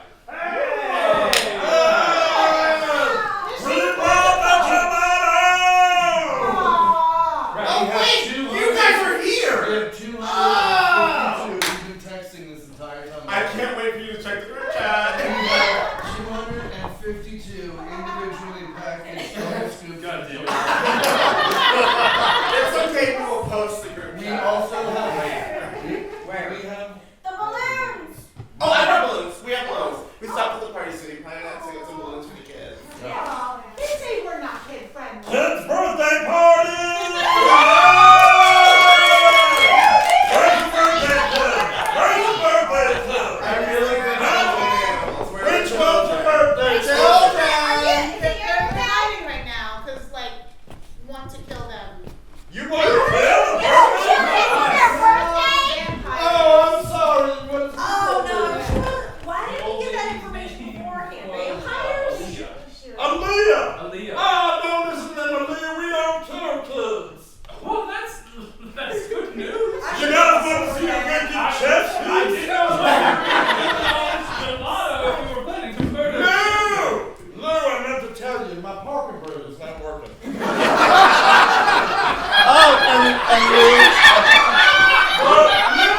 Check out this badass chest piece. That's great looking. It's a class. What's her name? Piss and fire. Oh, also Renaissance needs to get her anal glands expressed. It's gonna be a long weekend. All right. Lurkin? Yes. Lurkin? Did you wish the birthday girl a happy birthday? Yeah, where's the birthday Is girl? it girl or? Where's the birthday girl? Are you talking to who are you talking to? I'm talking to everybody gathered here. Whose birthday is it, children? Wait, hold on. All the children were sent back down into the cabin. I was just gonna This say, is where the are worst we? party I've ever been to. Jim Daddy, where are we? I'm here. Where are we? What planet are you on? No, like, what is happening? Flash I don't see children. And gelato. Alright. Lice is confused. Great. Shut up. You've all arrived here on the edge of the canyon shortly after all the children have been sent away. Okay? You've got a whole lot of gelato that's starting to melt quickly in the heat of the desert. No, it's not. It's in Renaissance. We're fine. She's Okay, kind of it's controlled. doing fabulously. But as you gather and you reconnect and you talk, and this feels like a great picnic, like company picnic situation. Kid's birthday party. A small vessel arrives through the atmosphere and lands nearby. The vessel is sort of triangular in shape. It is all black on the outside. Oh my god. And as it lands, it extends a massive awning out over top of it, shading the ground. And then from out of the vessel steps a 6'5". I turn invisible and I'm holding him so he's invisible too. Yeah, easy. Is this so nobody sees his massive erection? Correct.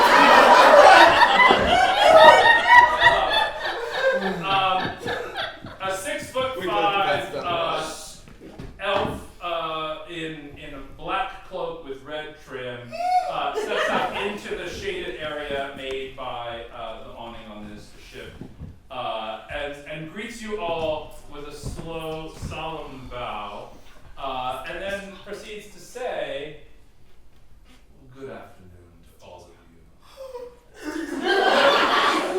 I am very pleased to make your acquaintance. My name is Lon Vane, and I am the CEO of the Penumbra Corporation.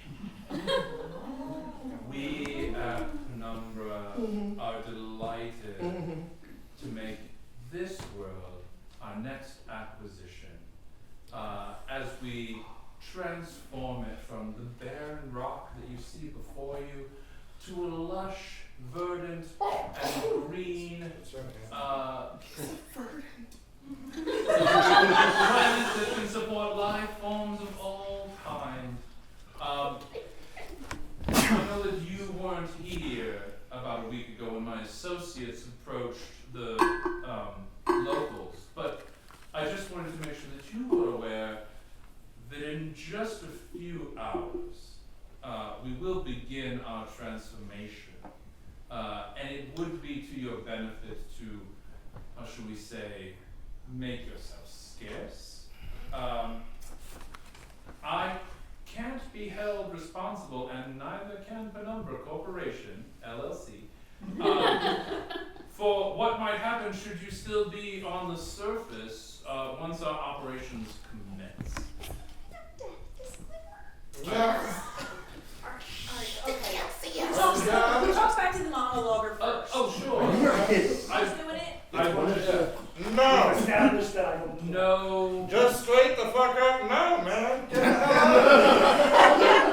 have it. People already live here, you know. Ah, yes. Well, you see, and he reaches into his cloak and produces a parchment that is very old, like withered and rumpled, and with great care he unrolls it. He's like, as you can see, approximately 500 years ago, the Penumbra Corporation began our process of reclamation on this world. We introduced acid rain to the environment, and per our contract, we have the right now to reclaim and finish the job. Who's the contract with? Well, it's a union. I'm not really at liberty to say, but it's all quid pro quo. You know legalese. I don't want to bore you with the details, but I really appreciate you being here. I understand the locals might have called you for some assistance.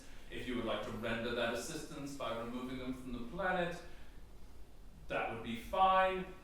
Between you and I, they are welcome to stay as well. I know it's a birthday party, but who brought this lame ass clown?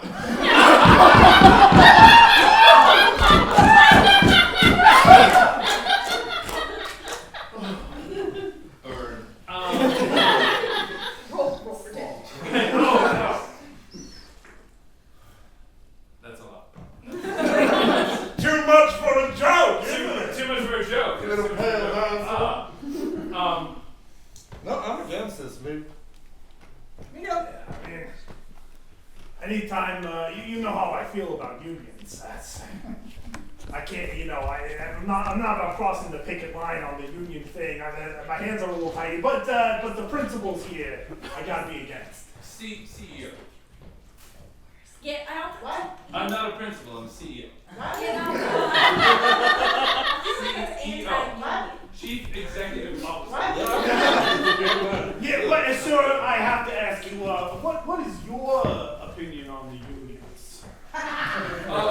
We have, well, I will say, having been with Penumbra for quite some time, I can say that we would not have made it as far as we have if we weren't able to call upon the resources of all of our drow, duergar, drider friends. Listen, all the deeds.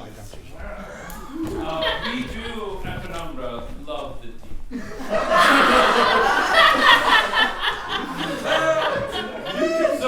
So I am pro-union in certain circumstances. However, we are. I'm gonna do a vibe check. Oh yeah. I'll do that. Yeah, that's gonna work. Can you see out those goggles? You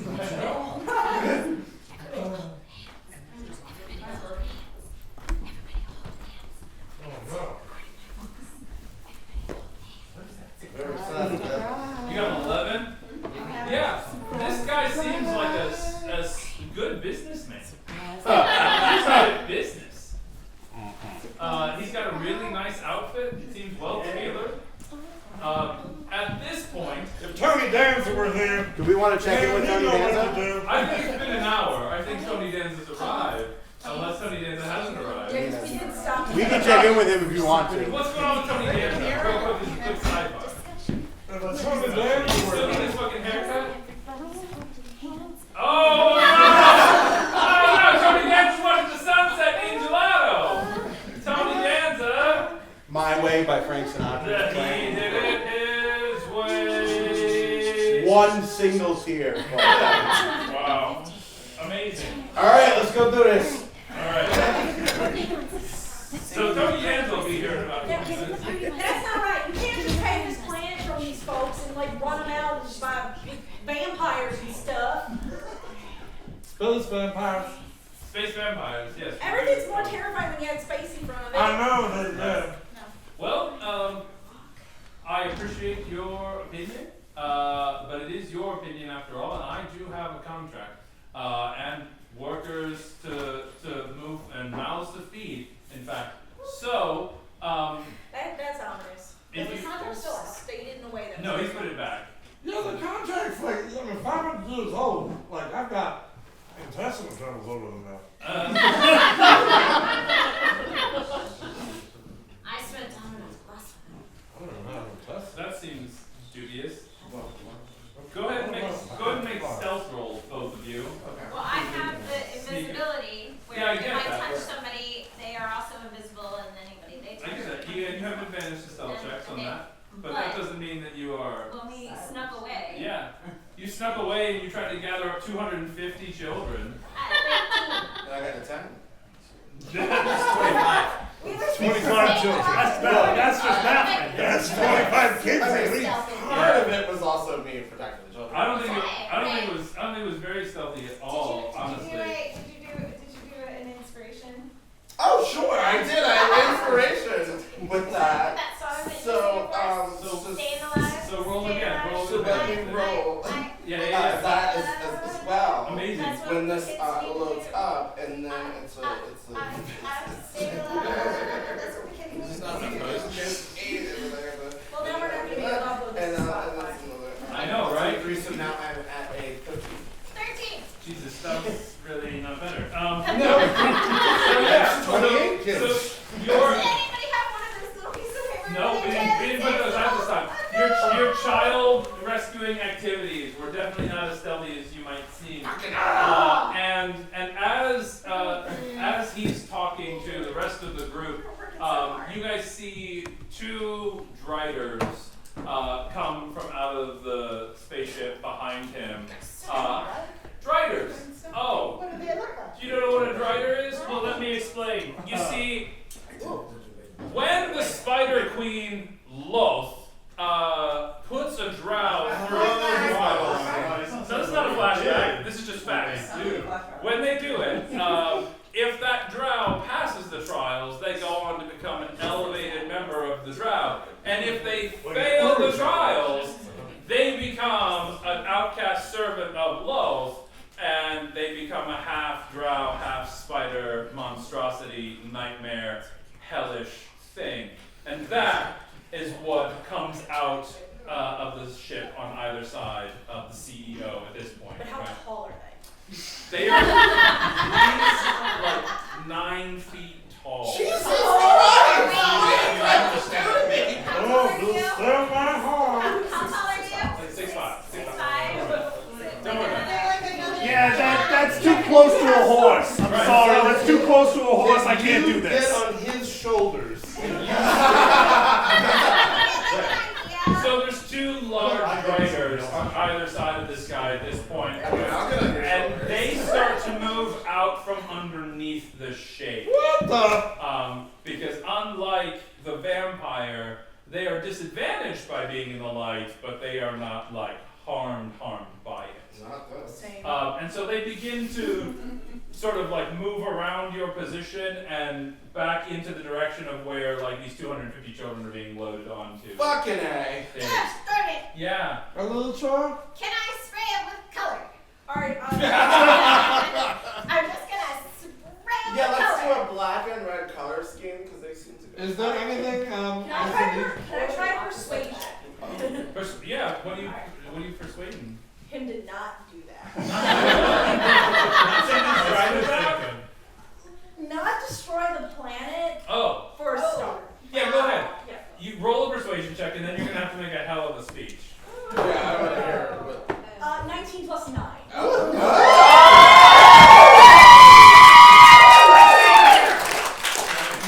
So, somewhere in this speech, you have to work in whatever.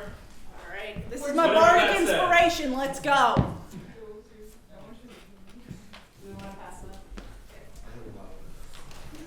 Alright.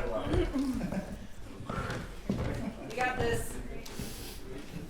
Yep. I feel like Yep. now this is happening, we should have All right. advantage to moving We these need things. another one? Nope, there's still one. Here we are. It has been I'm still thinking 500 years since you began your so-called grand plan. And in that time, what kind of communication have you had with these people? Nothing. You waited until a week ago. A week ago. All right? I have forgotten laundry at the dry cleaner for more than a week, okay? I hope that was it. You had a lot of time to plan this. You have not communicated with these people even though you have already taken action. And they have built a life in those 500 years. Generations have gone by. And you're like me, you got these weird pointy ears. I don't know why. But we can live for a really long time. And I know 500 years feels like high school to the two of us.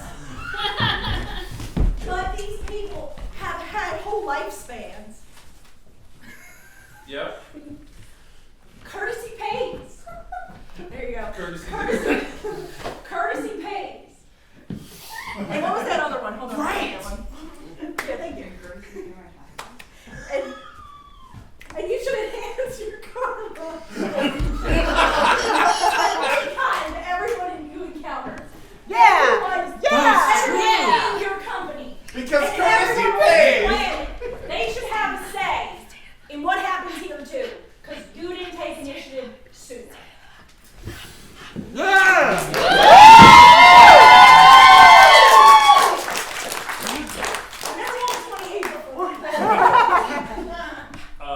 Curtis and Poe. That was impressive.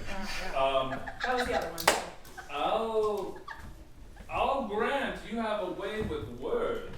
I took it on my last level up there.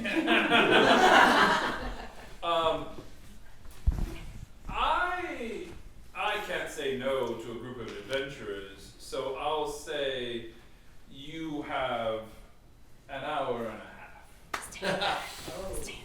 Wait, to do what? Well, Do what? That's not a lot of time for kids' party. do whatever it is you decide to do. I'll give you 1 hour and 1/2. And then we will proceed. I don't know if you've seen it up in the sky. That disc that's slowly blocking out the sun, that's ours. So that's not a natural phenomenon. That's been manipulated. Oh, okay. Okay. You had me at courtesy, but the fact that you just thought that all of this was coincidence there for a second. Intelligence was my don't say. I thought it was a coincidence too. It's pretty easy. I mean, I thought you guys were good at timing, but you have shown me time and time again you're really not good at timing. I'm gonna give you 1 hour straight, okay? No, it's down. no. You were doing so well, but now we're down to 1 hour because I literally don't have time for this and I'm hungry. So, And now there's urgency. Come on. well, we were dealing with other planets during that 500 years. And you couldn't have taken the time to work with these nice people. Well, we're gonna work with them a lot in about an hour. So you have an hour. We will either see you back here then in the dark, or hopefully for you, not. But thank you so much for your time. The Penumbra Corporation thanks you. Remember, if you have any planetary reclamation needs, please call Penumbra anytime. He doesn't have a hat. I don't know why I just did that. Thank you, Vamp Daddy. As his riders begin to pull back and he begins to turn to go. As he turns to go, I'm going to throw a magic missile at each one of us. I was gonna say 60 minutes, enough time to kick their asses. Yeah. Let's go. Let's go. Woo!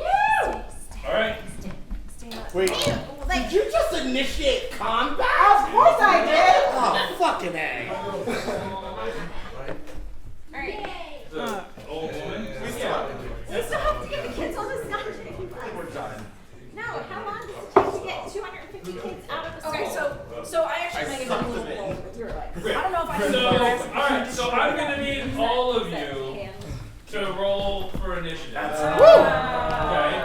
Okay. And when we come back from our next intermission, we will beat the shit out of some. Somebody's gonna get the shit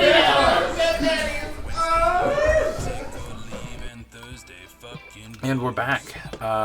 Thank you for sticking in for Act 2. This is the second intermission wherein I said some other stuff, and so I'm going to say some other stuff to you.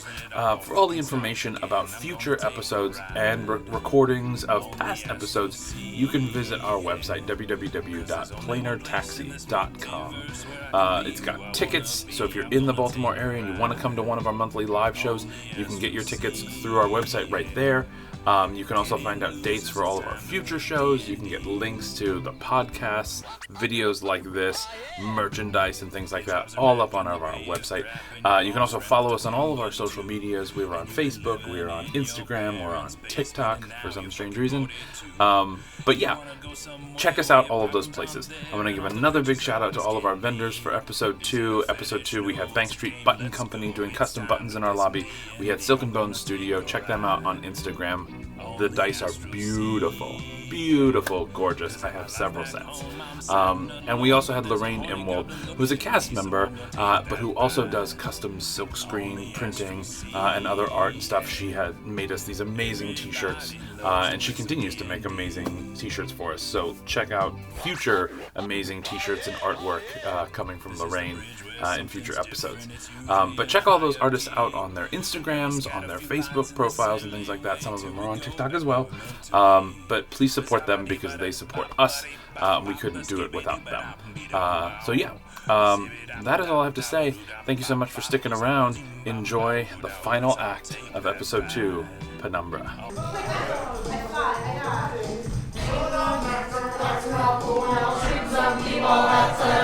And a couple of guys who were up to no good. Started making trouble in my neighborhood. I got in one little fight. My mom got scared. Said, "You little bitty honey, over there." I whistled for a cab, and when it came near, the license plate exploded. The dice disappeared. Then again, I can say that this cab was hit with a ball man again. Go home, yeah! I pulled up to a house about 7 or 8, and I yelled to the cab, "Go home, sorry later." My kingdom, I was finally there. Sit on my throne, I'm the Prince of Bel-Air. Smoking it later was the height of comedy. That's the funniest thing I've ever heard. Smell you later. Bring it back. Smell you later. I hate it. I'm gonna start doing it all the time. Alrighty. Okay, so just for the purposes of the audience hearing what your initiatives were, can we go down the line and you tell us again what your initiatives were? 25. I know, right? Isn't that crazy? 4. 20 again? 4. Was it? That's number You 4. gotta tell me. 17. 17 for the license. 10. 10 from Mira. A modest 16. Modest 16. A birthday. Or 7. Right, when she thought that she was gonna have go first. My dice minus +2. Alright. And Tony Danza is not yet present. Correct. Neither is Shira, so we will have to wait to see what happens if and when they join the chat. Get it right now. Alright, I have made rolls during our time away. Gideon, sit down. It's bringing us chocolate. You're not supposed to just give out the chocolate.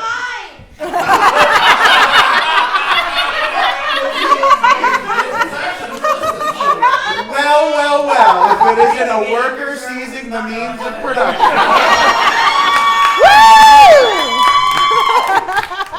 Also, Learning us with their nuts in chocolate, which is very important. Thank you, Gideon. Alright. So during the break, I made initiative rolls for everybody else, but I'm not gonna fucking tell you what they are. Everybody else sucks. Anyway.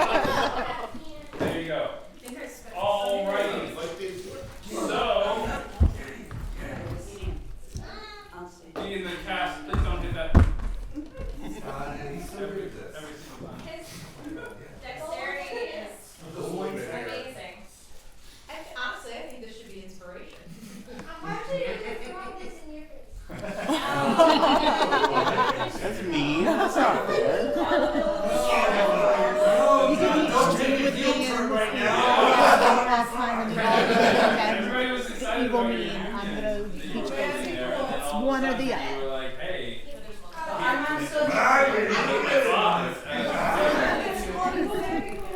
right. We're okay getting it. So you cast magic missile on these three folks. Yes, it What? All right. Did you roll the hit? Yes, I don't roll to hit. It's magic missile. Oh, you're right. Sorry. I rolled for a damage. 5, 5, and 4. 5, 5, and 4. Yep. All right. Well, then we'll start a tally.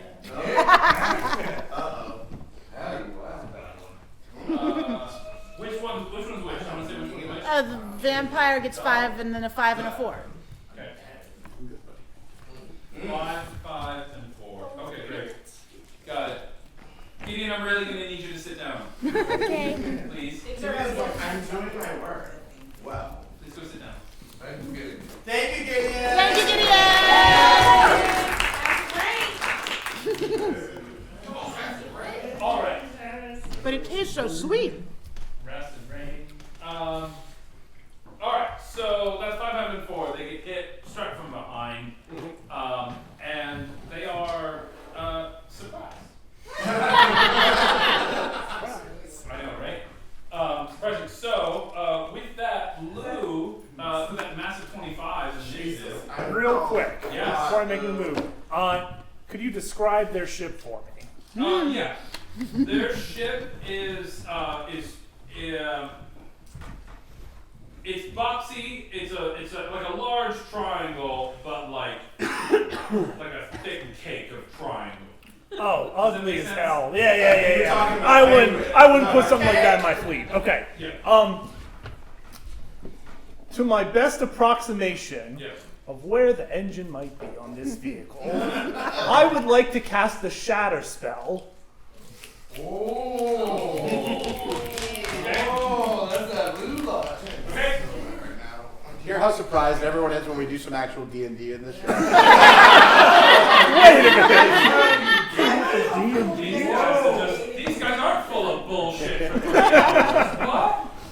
Yeah, great. No, this is a dress rehearsal. So with Shatter, So the object Yep. makes a Constitution saving throw with disadvantage. right? And takes 3d8 thunder damage. Okay. Somebody else roll me a d20. Who hasn't rolled a d20? Oh, I don't know. I'm pretty sure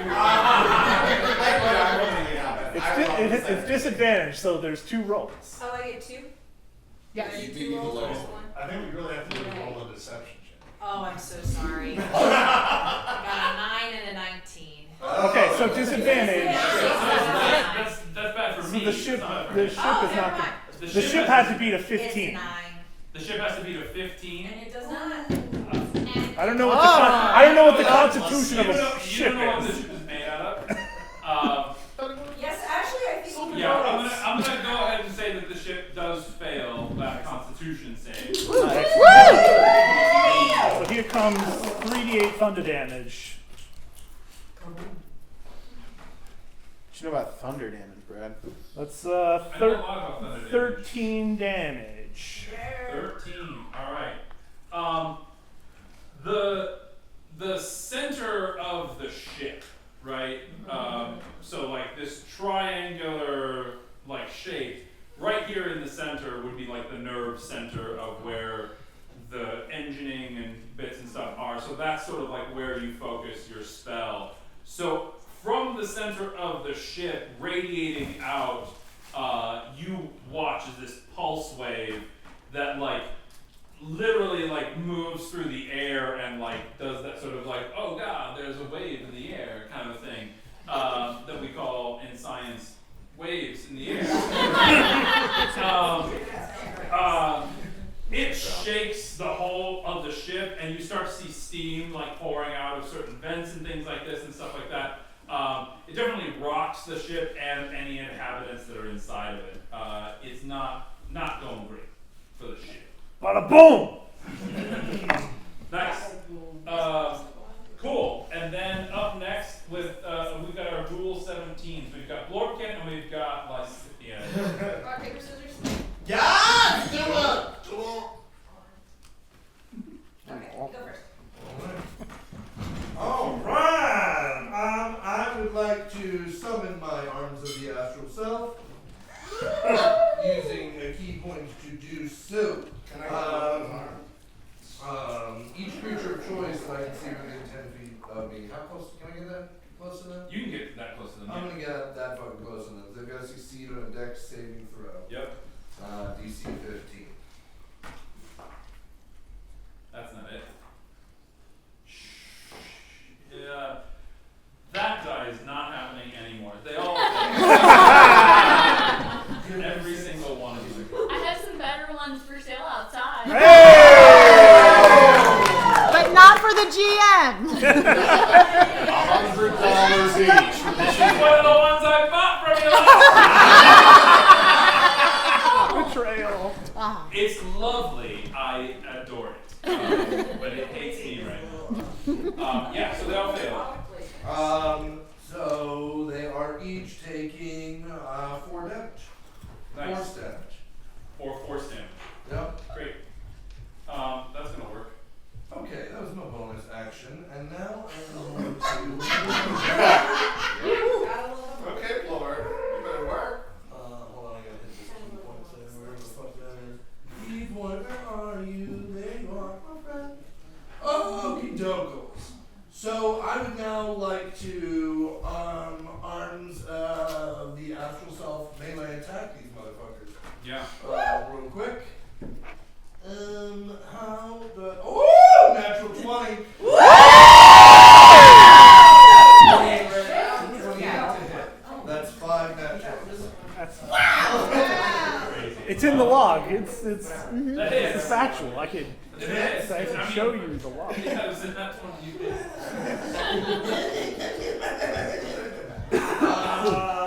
So that is 12. Okay. I don't know if it does whatever. I don't know. Do I get a bonus for that 20 on damage thing? Right? Yeah. That's a Yeah, you roll. It's a crit. You roll double damage. So is that 12? That's 24. Sure. Fuck yeah. I'm gonna try and do that again because I get 2 attacks. Okay. Oh yeah. How about 24 to hit?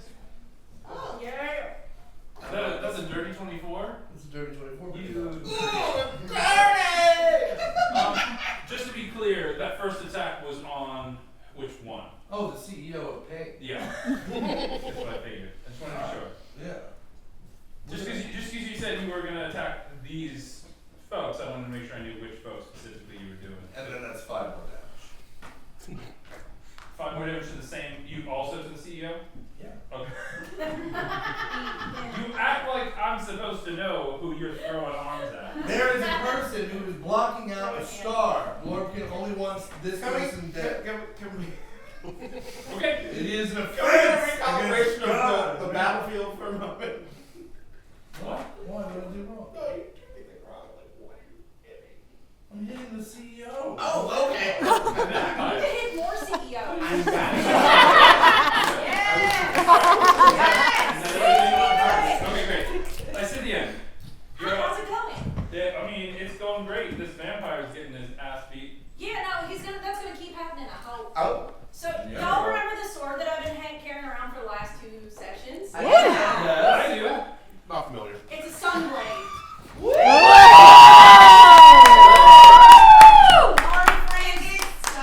I don't feel like roll for me.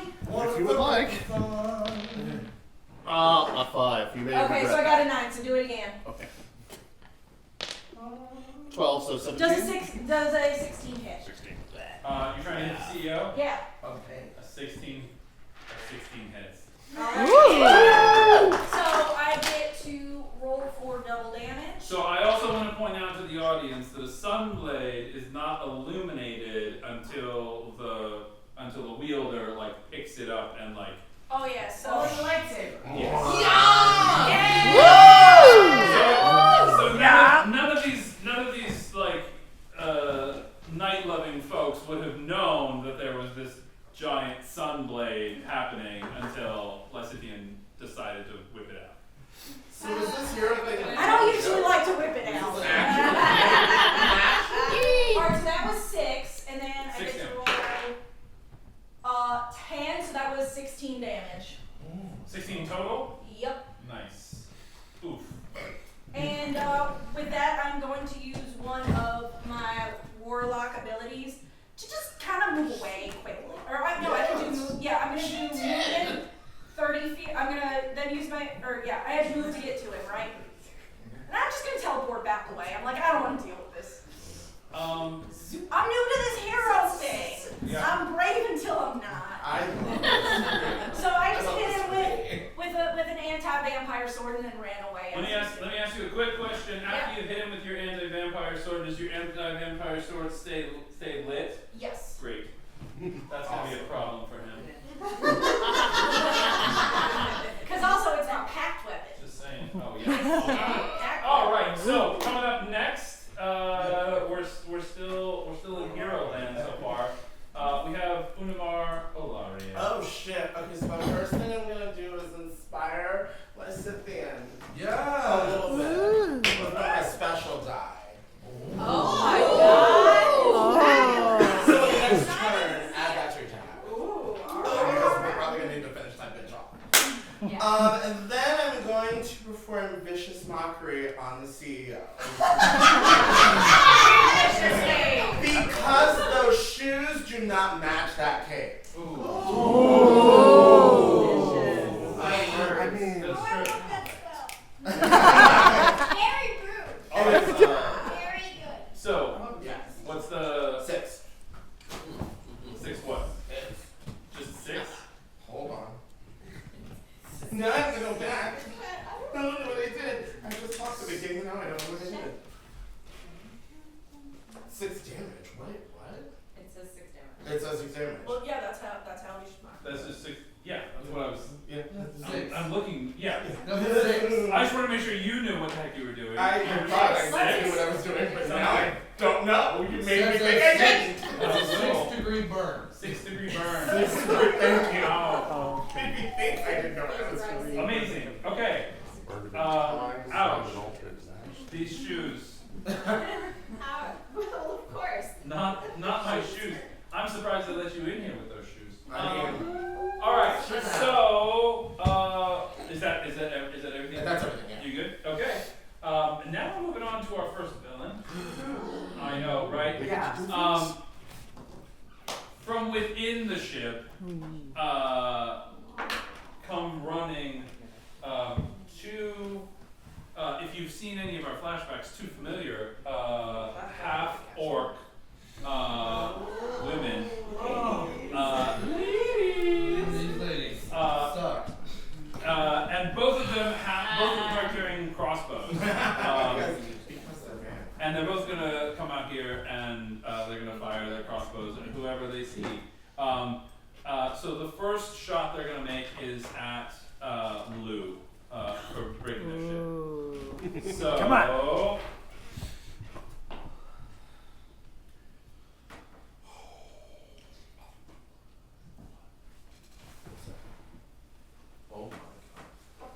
that was a natural 20, Lou. Oh!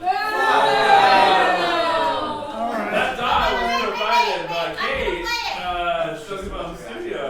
That natural 20. If you, You were like, oh, it's not doing well for me. I know, right? I'm gonna play. She controls the die. What do you got? I'm gonna play my fortune cookie that says, "Don't let the statistics do a number on you."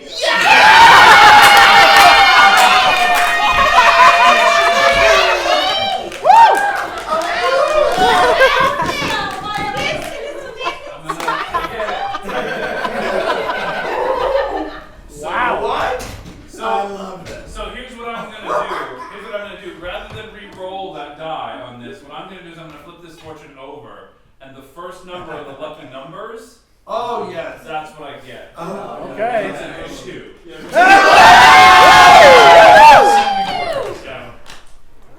So I'm assuming a 2 doesn't hit. It does not. Great. So that first shot doesn't take. The second half orc is going to fire her crossbow at Knick-Knack. What? That's a Small? precision shot. It is a precision shot. Very precision. But with all the shells that Knick-Knack's throwing out, it's very visible. Oh, shut up. Peanut. Yeah, peanut. That's a 2. Aw, I'm so quick and I run and I dodge. Alright, so neither of those hit, and both of these half-orcs run all the way up to the edge of the shade. So they are within melee distance now of Blorkin, and then they are not too far away from the rest of you. Okay? And Lysithian. Like, both Lysithian and Blorkin had to get in melee range of the vampire, so you are... You teleport away. You teleported away? Yeah. Okay, so then you're no longer in melee range, but Blorkin is, right? But they are right on the edge of where the shadow is being cast to keep them safe. For the time being. Next up is somebody else. No. Another bad guy? No. Brad, how far away is Tony Danza? Tony Danza is at the end of this round. Oh. Spoilers. Tony Danza is a full 6 seconds away. All right. I feel like Nashira's also on the way to get a gelato. Oh, yeah. Okay, so the 2 Driders they got hit in the back with the magic missiles have turned around now, and they are displeased. Aww. That's fair. Both of them, because standing tall and being a half spider person is not threatening enough. They also carry rapiers. Good God. Wow. I know, right? I mean, it's hot, but it's not hot. But look at that hair. Look at that hair. Everything. Oh, but that is hot. Oh, my goodness. That is very hot. So one of the drivers is coming up to Knick-Knack. Yeah, I can imagine. Take a swipe at Knick-Knack. Where's my dice? What is this? Do I have enough hands? That is an 18 to hit. Oh, that'll Alright. That creature is, you tell someone at least once a day that they're sad that borders closed. And that is 11 slashing damage. Alright, I'm gonna use my dodge and I'm gonna reduce my damage by 1d6 plus 3. Okay. Somehow. Where's the dice thing? There it is. Oh, thank you. 1d6. Roll. Ooh, -8. -8, so Yep. 3 damage. Thank you. Nice. Nice. The other Drider is coming right up to Blorkin. Oh, fuck. Bring it. Turn it around, and it's gonna try a bite attack on Blorkin. Yeah, right. 11 to hit. 16, baby. Yeah. Woo! So it's Blorkin's hard to chew, man. I mean, you can't get a. And You he's trying to can't fight. get a. It's like Spider-Man. Can't get a purchase. Yeah. It's got a sword. It's not smart, man. Like if it tried to Its bite is scare you. poisonous. It's trying to do just this. move And your let's tell you, man. warmness around it. Look, it was bad. I've been to the Criterion Collection section borders before. That's exactly where this thing Right, hangs it's out. poisonous. Oh, You're I know. absolutely right. Alright, and with that, we have arrived at Mira. Yes. So I'm currently very far away from the action because I'm trying to load kids on Uno's ship. Correct. The Renaissance World Tour. The Renaissance World Tour. Give it the honor. Right. So what I'm going to do is I'm going to do a color spray Yeah. of like black. At who or what? No, just like sort of like a wall of color, like spray, like that big mist of color. Like if you were like to imagine, like I'm just like, whoosh, there's a big black wall, like disguising us further Okay. from everyone. All right. To be you. Okay. Because I'm like over there and I can't actually physically like fight these people right now. But I'm I'm like with the kids, like get on the bus, shit's going down. Okay. So there's a dazzling. There's ice cream up there. Get up there. So there's a Gelato. dazzling array of like of colored light springs from your hand, very much like the X-Men Dazzler. Yeah, I know. And it just sort of like in the air, all different colors, like a little mini like fireworks display. Super confusing for everybody involved. Totally, right? These kids are like, Oh! That's how colorful it is. I'm confused. next time we'll attach it. No, that wasn't your fault. Amazing. Okay. And so you effectively like blind anybody who is like trying to look in that direction with like Yes, these fires. right. They can't see us. Gotcha. And then you continue on loading children. Loading children. No, yeah, you and Liam Neeson are taking all the kids. Got it. So It seems like you haven't seen that. I haven't seen that movie. Yeah. I'm assuming that Liam Neeson steals a bunch of children. He has a very particular set of skills, and it's kidnapping children. That is his skill.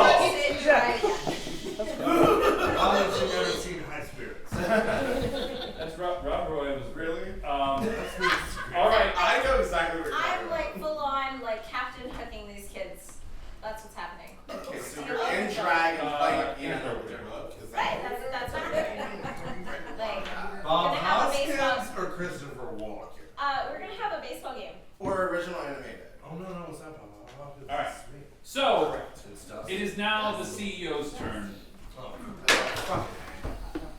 Is he still alive? He is. Well. He's pretty good. Yeah, since Blorkin's standing right there, he's gonna go ahead and make an unarmed attack. And he's pretty freaking strong. On Blorkin here. So we'll see how this goes. Oh god. Fingers crossed, everybody. That Well, was- right before you say what you're gonna do, I'm gonna use my cutting words to remind him how bad that shoe kick combination is. Because bitch, what? What color are his shoes? Yeah, what color are these shoes? We never asked. Where are they on that? we can roll for color of shoes. They are an unfortunate. He's got the vibe of a guy who wears got- shoes. They're like dark green. I got 8. I got an 8, a D8. Here we go. So, hold on. Yeah, okay. So it's a 5. So I'm gonna call that lime green. Paired with a Here's black the thing. and red Here's the thing. ensemble. Here's the thing. Not to stand up for the bad guy or anything, but when you live your life in the dark, like No mirrors. there's no mirrors either. Like getting dressed in the dark, like you know what it's like daylight savings time. Like you can't see what the hell you're doing, right? He could be colorblind. You're- see in the dark. You're lucky that his underwear are on the inside and that he didn't walk not over the outside. Is underwear on the inside? Maybe You're not supposed to put your underwear inside. So I'm assuming that Jay. So I'm assuming that gives him disadvantage. 100% is a disadvantage. Great. Because it's actually the wrong color. All right. So then he is still hitting for 14 against 16? Blorkin. It's not gonna hit. Damn it! These shoes were a bad choice. Yeah, but he does get to make a second attack, and so he's going to, and he is going to target Lou, and he is going to attempt to charm Lou. Oh no! I'm so easily charmed. He's 6'5". Not those shoes. So, the vampire targets a humanoid creature within 30 feet of it. If the target can see the vampire, the target must succeed on a DC 17 Wisdom saving throw against this magic or be charmed by the vampire. All right. But, Lou, you are hearing it. That's true. That is correct. You have Fey ancestry. I am of the Fae. That is correct. What does that mean? Means I have advantage against Against charm. being charmed. Oh. Right? So you need to succeed on a DC 17 Wisdom save, but you have advantage on making that save. All right. You got this, pair of Lou. shoes. We believe in you. All right, first one's a 12. Not great, not great. Let's see the Make it second better, one. make it better. Make it worse. Oh, not so good, not so good. That's a 7 on the second one. The sad collective. So, Only saved you once. Lou, meet your new best friend. The I mean, CEO of Penumbra. The man stands up for the unions. He does. He believes in the union. Lou, you are going to regard this vampire as a trusted friend. Oh, good. To be heeded and protected. Yes. Although you are not under the vampire's control, you do take the vampire's requests or actions in the most favorable way you can, and you are a willing target if the vampire chooses to bite you. Okay. That sounds hot. I mean, Right? can we switch? Each time the vampire or the vampire's companions do anything harmful to you, you can repeat the saving throw, and you can end the effect on yourself if you're successful. Otherwise, the effect lasts 24 hours. Or until the vampire is destroyed. Okay. We got this. Look, we got you. Side note, if you banish the vampire to a different plane of existence, the effect also wears off. Oh. In case anybody's got that. Yeah, at 5th level, we got Big man. advantage this spell already. Essex. Not Essex. So, the next person that you see trying to harm the vampire, Yes. you are not going to take that kind. I won't. I know. You're correct. I'm aware. All right. Is that like he gets sort of a paladin protection thingy, like attitude? And also, what is the nature? That it essentially means that like Lou's on the vampire. He's side. my buddy. I gotta help my buddy. Yeah. Alright? When He's a my pal. paladin, I hope. like Yeah. somebody gets attacked, they get a free attack on the No. person attacking them? No. He doesn't. Okay. No, he's not getting any free attacks or bonus attacks. Oh, okay. He's just when it's his turn, he's gonna I have been commanded try and help. to help out this vampire. Yeah. All right. All right. Now we are back to Knick Knack. All right. Whoa. No. Oh, no. Knick Knack's the bottom of the round. Yeah, Tony Danza. Tony Danza. Knick Knack is the bottom of the round. And we get the Tony my Danza. old lady friend. Your old lady friend. Oh yeah, that's right. She got a tattoo. What's She's your- here and what's she's your roll ready for to- initiative?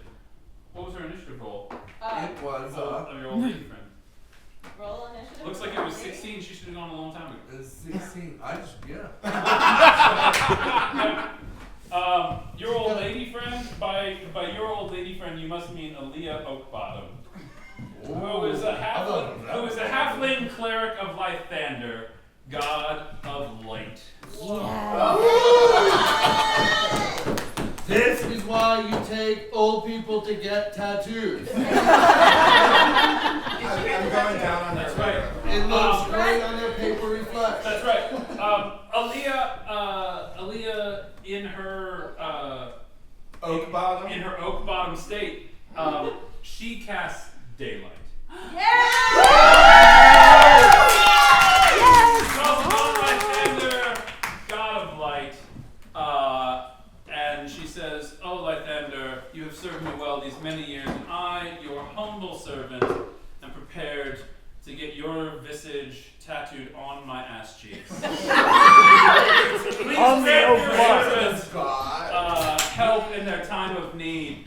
And a sphere of brightness, a mini sun appears in the midst of the shaded area, blotting out all shade effect whatsoever, and causing immediate pain to all of these creatures inside the shade.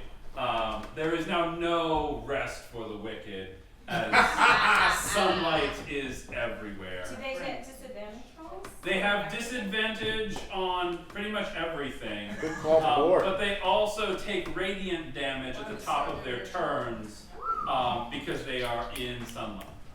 You know, money don't grow on trees. But sunlight does. Got bills to pay. Got mouths to feed. Alright, So, we're at the bottom of the round, and it is knick-knack. All right. I'm going to cast Shatter on the vampire. Constitution save 14. No. We can do that. We can't do that.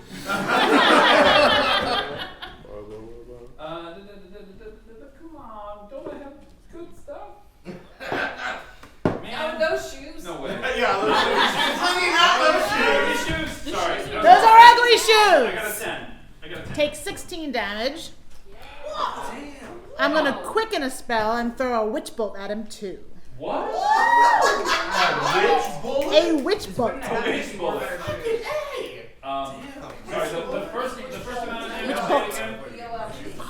16 damage and then witch bolt. Witch bolt. Which there is, I do think Witch bolt. All right. Yeah, I'd go for that one. Knick-knack, I have some bad news for you. Oh no. Wait, we're not done yet. That's my friend over there, and I'm going to use the shield spell to protect my new friend.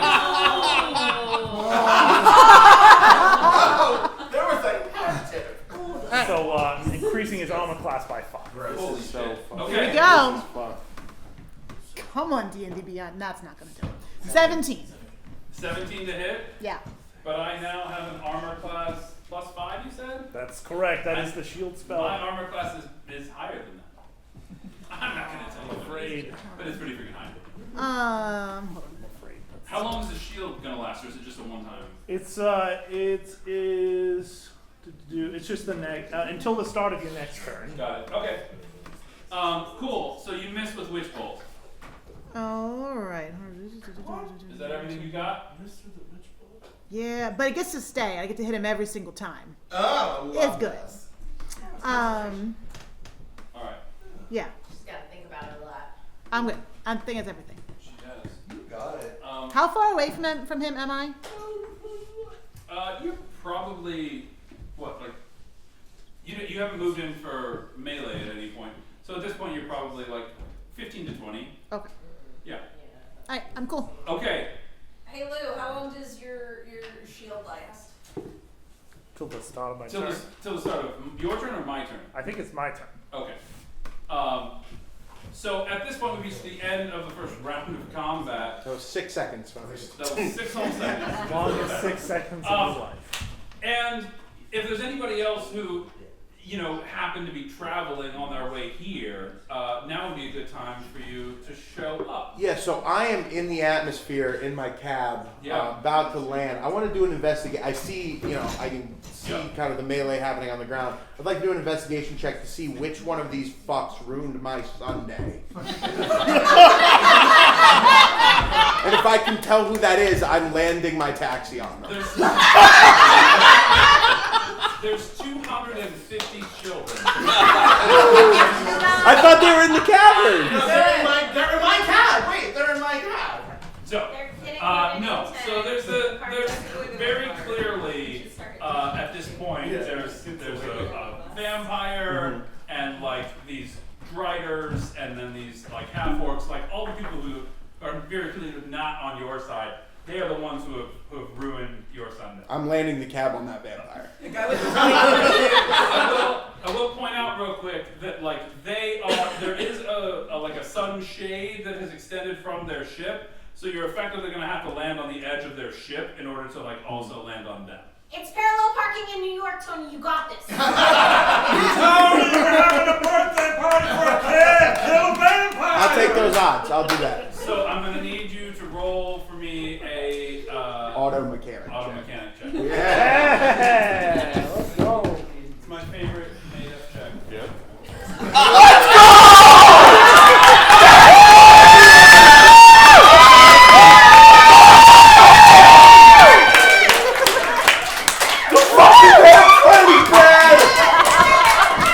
God damn!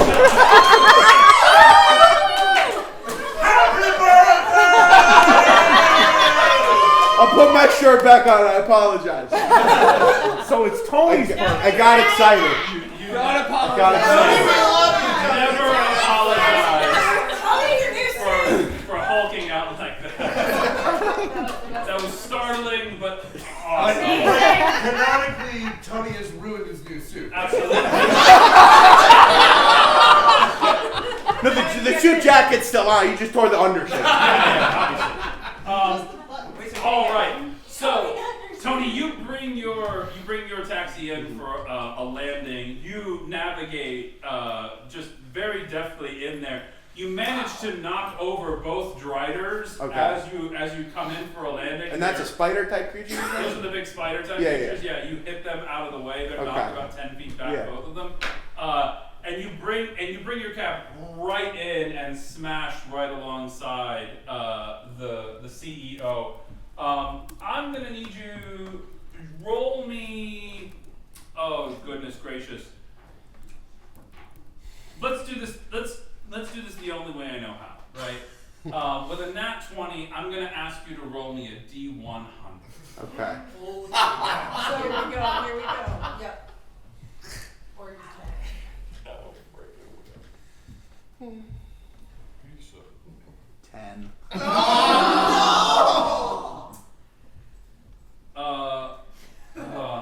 That's disappointing. But that's a real bummer. It's okay. It's okay. I ruined my shirt for that.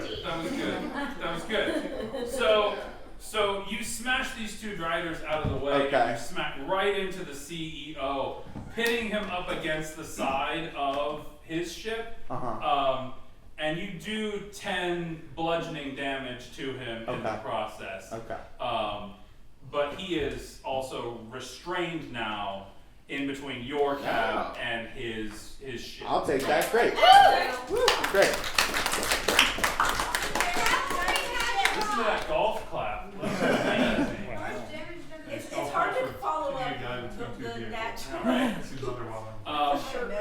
Really underwhelming. Sorry, I mean, I got so excited. the reaction is underwhelming. It was pretty. But wait for it, because you're here now. Right. Should I roll for initiative? Yeah, roll me initiative. Okay. And then at this point, I'm gonna ask: is anybody else joining this fight? Yeah, I opened a shadow portal to come get my gelato. I rolled an 18, Brad. Thank you. Where does the shadow portal open? The portal has two ends. So. No. Where on the battlefield? Where on the battlefield? Oh. Yeah. Like, where do you want to show up? Do you want to show up exactly where the gelato is? Because that's inside his ship. And But that's for the children. well, they're not going to be with the gelato. You know that, right? No, but I think they'll show up next to Uno and then ask Uno to go get it.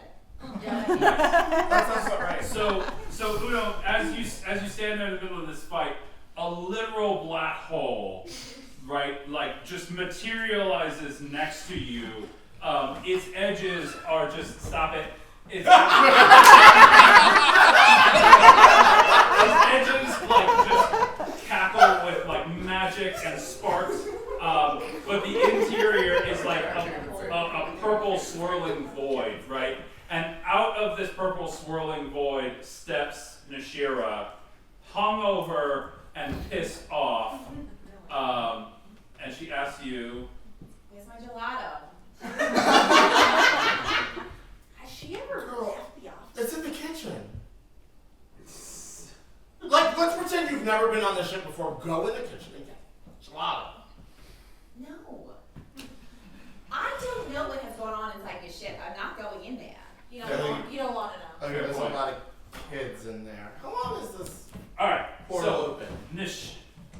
Nashira, I'm going to need you to roll initiative because you have materialized on this battlefield. 3. That sounds right. But I'm lucky, so I'm going to do it again. Oh. Ooh. Nashira came to play. No, it's a 12. I'm really hungover. Fair. All right, so Nashira is showing up with a 12 on the initiative. Tony Danza, you showed up with a 18. 18. Amazing. All right, Lou, your best friend has Just got hit by a taxi. Got hit by a taxi. Oh no. Brad, I would argue that I'm in a moral quandary. Yeah. My best friend Yeah. has just been struck by Yeah. one of my great loves, I know, right? which is A the taxi. The taxi. May I Yeah. roll a wisdom save to see what I would do in this situation. Yeah, go ahead and make a wisdom save. Doesn't that also end spell? This is maybe a different wisdom. That's a 17. Why?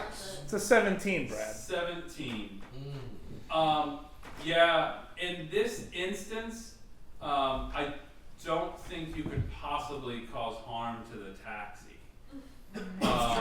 No matter what, right? That being said, there's another ship that you don't give a shit about. That is pinning your friend on the other side. I can't have that. That sounds like shatter a clock to me. That's when I get home. Shatter it is. Do it. What was the Constitution say? It's a 15 made at disadvantage because it's a ship. Oh yeah. Yeah, that's a ripe old 2 again. So yeah, give me what damage you got for this ship. That's 12 thunder damage. Nice. Okay. At this point, the stabilizers that were like allowing this ship to sort of like hover in place a little bit and look ominous and like otherworldly and stuff, they're done. You watch as like bursts of like fire like start spreading out the bottom of the ship and stuff, and it lurches like sideways and crashes into the sand and dirt, and it is now like firmly grounded, right? Your friend is no longer pinned because the ship moved away from the taxi. I got you, buddy.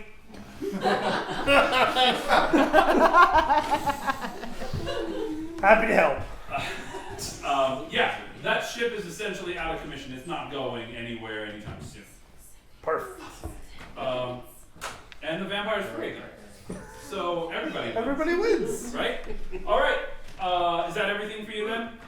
I'm going to summon to my hands from Old Beautiful my tiny little satyr, shaky toy. Yeah. It is in fact my arcane cannon. It's my eldritch cannon as an artificer, and it is a flamethrower. Oh God, you guys should pay attention to this. I am. It's horrifying. I'm doing spreadsheets in my head right now. Okay, unfortunately, Nick Nack, you were the last person before the ship to have a go at my friend. So I'm gonna need what you. the fuck? I'm gonna need you to make a dexterity saving throw. I'm sorry. Of all people, that's not bad though, because Nick Nack is weak. Yeah, Nick Nack is dexterous. Where's my saving throws? And all those stachios give like that parkour energy. Oh. I am shocked and appalled that my friend Lou is turning on me, and I cannot move the natural one. No! Wow, you should Nick Nack's core. You're gonna take 5 fire damage. Okay. Lou! I'm playing the part. I don't. All right, 5 fire damage. Ow! To Nick Nack. I don't like your satyr anymore. On fire. That's fun. Is that everything then? Is that all you got? This is for leaving nuts around my cabin. Oh They're just little. no! Now we know how I you clean really them up feel. mostly. All right. Next up is Tony Danza. Hi. So I'm gonna pop out the cab. Yeah. I'm gonna use bonus action. I'm in a rage. I'm furious. That sounds about Yeah. right. I am Your going shirt is to already torn. I'm going to manifest a natural weapon, form of beast claws. Yeah. And I'm going to attack the vampire the first time. It is a 17 to attack, to hit. And the shield's gone. It was gone. Yeah, it hits. That hits. Okay, so that is 1d6 plus 4 plus another 2 because I'm in a rage. That's 7 damage on that first one. Okay. Now, once per turn, I can use Form the Beast Claws twice on one attack. Yeah. So I'm going to do that real quick. Yeah. That second one is a 16 to hit. That'll hit. That'll hit. I'm going to do that. I'm going to attack again. That is 9 damage. And then I'm going to use my extra attack to attack again. Because I have extra attack. When I use the attack action, I'm going to do it twice, right? So that's 3. I know how barbarian. Okay, I'm just letting you know. And that's a nat 20 again. For 27 to hit. If I had more shirts, I'd rip them, baby.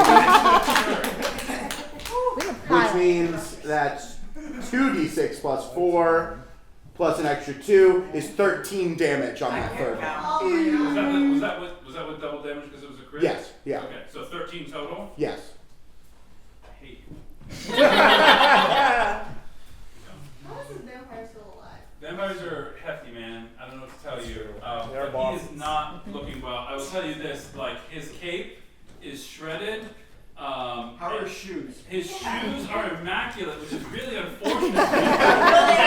They are a big source of concern in his life right now. But he is not looking good.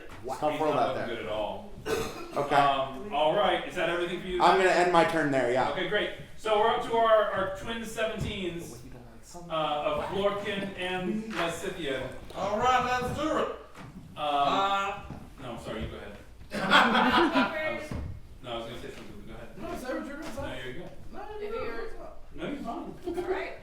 yeah, but what you doing? I wasn't doing anything. Oh. I'm fine. Go, please. This energy?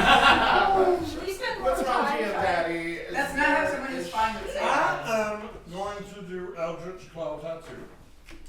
Fire that thing up. Yeah. Tattoo. Eldritch Claw Tattoo is a tattoo that appears on your body, and on Blorpkin's body, since Blorpkin is gelatinous, it appears more like a Rorschach test that It's like hot. moves and changes, Is that what and my then dad when looked like? Blorpkin decides what shape it should be, it congeals into that shape on wherever on Blorpkin's form Blorpkin decides it should be. So imagine the coolest tattoo you've ever had that you can control with your mind. Amazing. Also, it attacks things for you. I also know that they have shot tattoo. That knew what he was doing. All right. All right. So I am all fired up with my arms of astral self, and I'm going to kick the shit out of that fucking piece of shit star fucker with it. I'm gonna say, don't fuck with stars. That is a 14 to hit. 14 does not hit. All right. Then I'm gonna do it again because I get to do it twice. Yep. That is a 22 to hit. That hit. I think I'm good. Thank you. And And that is a 9. Oh, wait, hold on. 8 plus 6. Yes. 9. 9 damage. Yep. All right. Done. 9 damage. This dude is a dragon. I thought he was a spaceman. He's a spaceman. But he's got like dragon ancestry. Okay, Les, you better use that Oh, it's fucking my turn? inspiration. It's your turn. You better use All that right. fucking inspiration. I'm gonna teleport to him Great. and beat his dick in. Okay. Medically speaking. Alright, I definitely need that inspiration. All right. Alright, that was a 2. Oh my god! But that's okay, I get to go again. Alright, no, that was an 11. 11 to hit. Yeah. Okay. That does not hit. It's because there's a cab in the way. It's tough. Adventurous. It's like, there's only a little access to him at this point. You did however move within range of him, right? Yep. And your blade is on, Yep. and it was on before you moved into range with him. Yeah. Yes! Sticky plate. So how much damage do I is that? Your presence is enough. How do you end this vampire?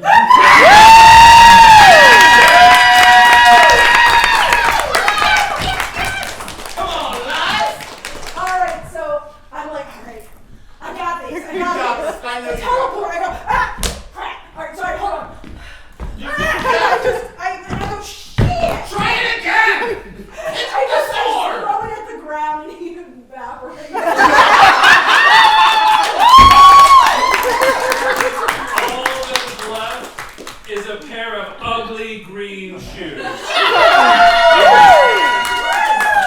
no place like home. And a business card that says Penumbra, the dark before.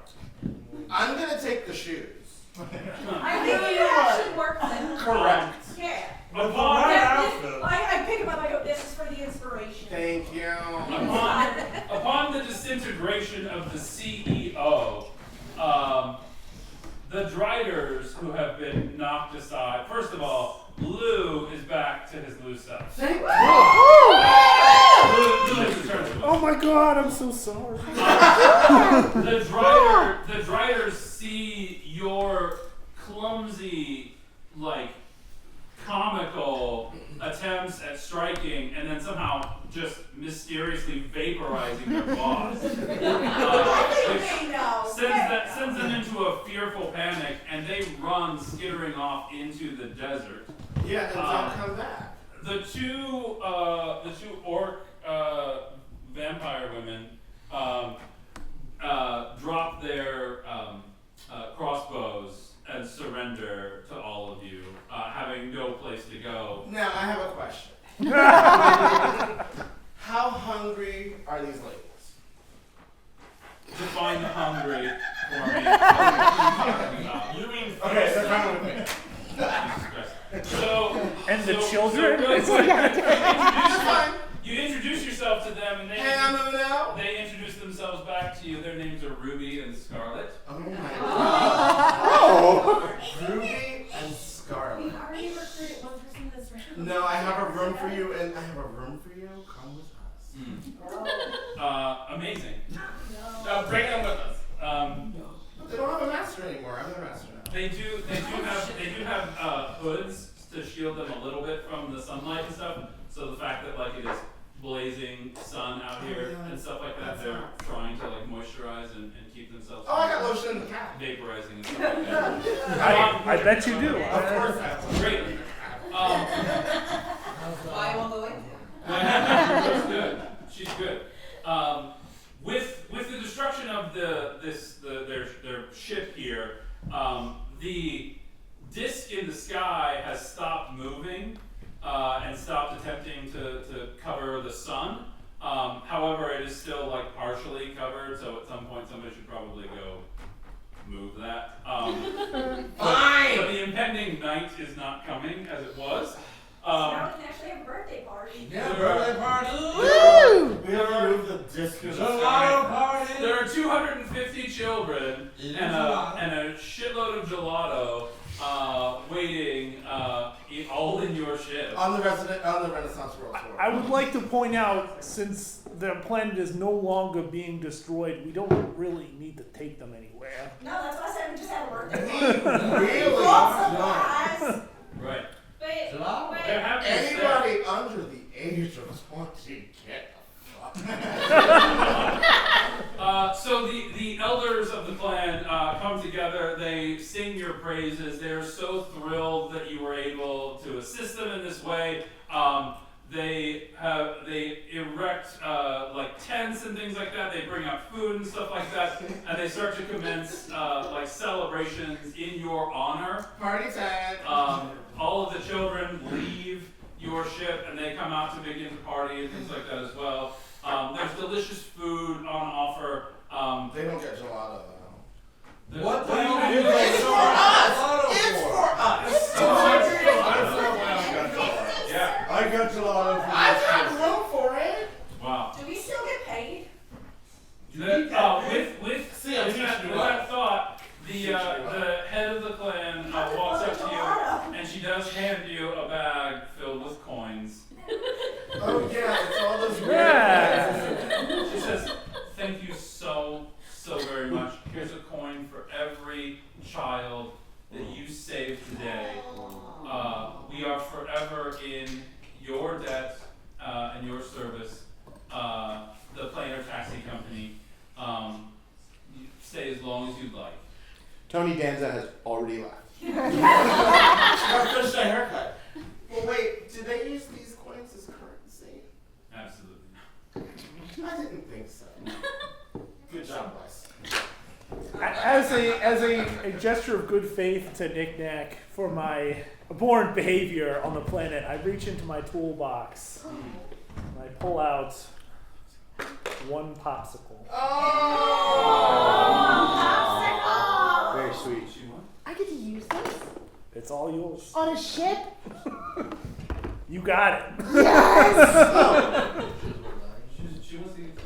wow.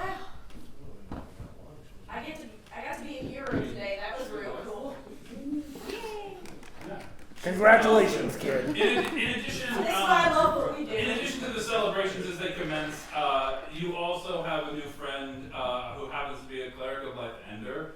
Yeah, Ruby and who Scarlet. seems to be really into tattoos now. I know where we should take her. Is it the Renaissance World Tour? Is it The To Rock? see Tom Waits. Yeah, but you can't just. You can't just see You Tom don't Waits. make an appointment. Um, You gotta, like, wander. So you party until those of you who stayed. You party until there's no food and no gelato left. You make friends that might last for lifetimes, or that might only last until the next episode of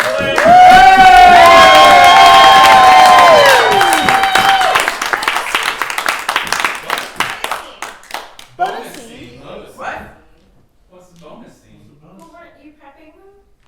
The little. Oh The no. Shiro scene? Is that no? Okay, never mind. Like I saw like things, and I was. No. There are Do you things. want me to give you a folded up piece of paper? with that if you feel Yes.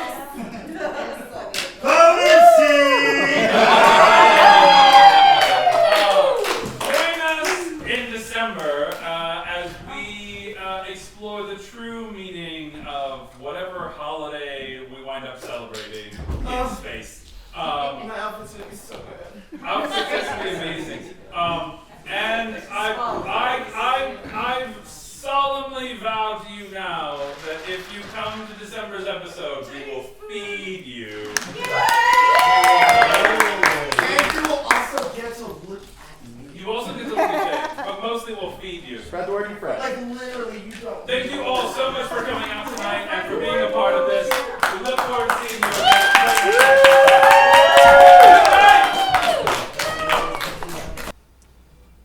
Hey, you did it! You made it all the way through episode 2, Penumbra. Thank you so much for watching. Thank you so much for supporting us. We really appreciate it. Please, please, please take the time, if you're interested, to go to our website, check out our merch, check out future show dates. If you're in the Baltimore area, you can come and see us live. Tickets are available on our website, as is links to all of our social media accounts where you can follow us and check out all of our silly antics whenever you'd like to. Also, please support our vendors. Our vendors are amazing. Silk and Bone Studio was there, Bank Street Button Company was there, and Lorraine Emerald Art was there. Find all of them on their social medias. Support them, please, because they support us and help us to bring this wacky, crazy live D&D sitcom mashup straight to your eye holes every month. So thank you so much again. I hope that you have a wonderful holiday season, and we'll see you again soon. You wanna go somewhere where your problems aren't there and all the creatures are hot as can be. Is it a fetish? No, it's a game. Let's go. It's time to play some D&D. I'm gonna take a ride on the astral sea. Yeah. Cause in my life back home I'm sad and alone, but there's a horny goblin looking at me, so I'm gonna take that ride on the astral sea. Yeah. Everybody loves to play some D&D. Oh yeah! This is the bridge where something's different. It's usually in a higher key, and we'll scatter a few lines in this silly way till we go back where we're meant to be. Zabba-dee-ba-da-bop-ba-dee-bop-bop, skibby-doo-ba-dop-be-dum-bow, zibby-dop-dop-dabba-doo-dop-bop-bop, zabba-zim-bam-ba-doo-doo-dow. Let's all take that ride on the astral sea, yeah. Cause you roll those dice just once or twice, it's gonna be a sight to see. We're gonna take a ride on the astral sea, yeah. Tell your friends it's time to play D&D. Hey now, don't you wanna go for a ride on the astral sea? 'cause everyone I know's a freak and they're all coming along with me. We're gonna take a ride on the astral sea, yeah. Come on baby, it's time to play D&D.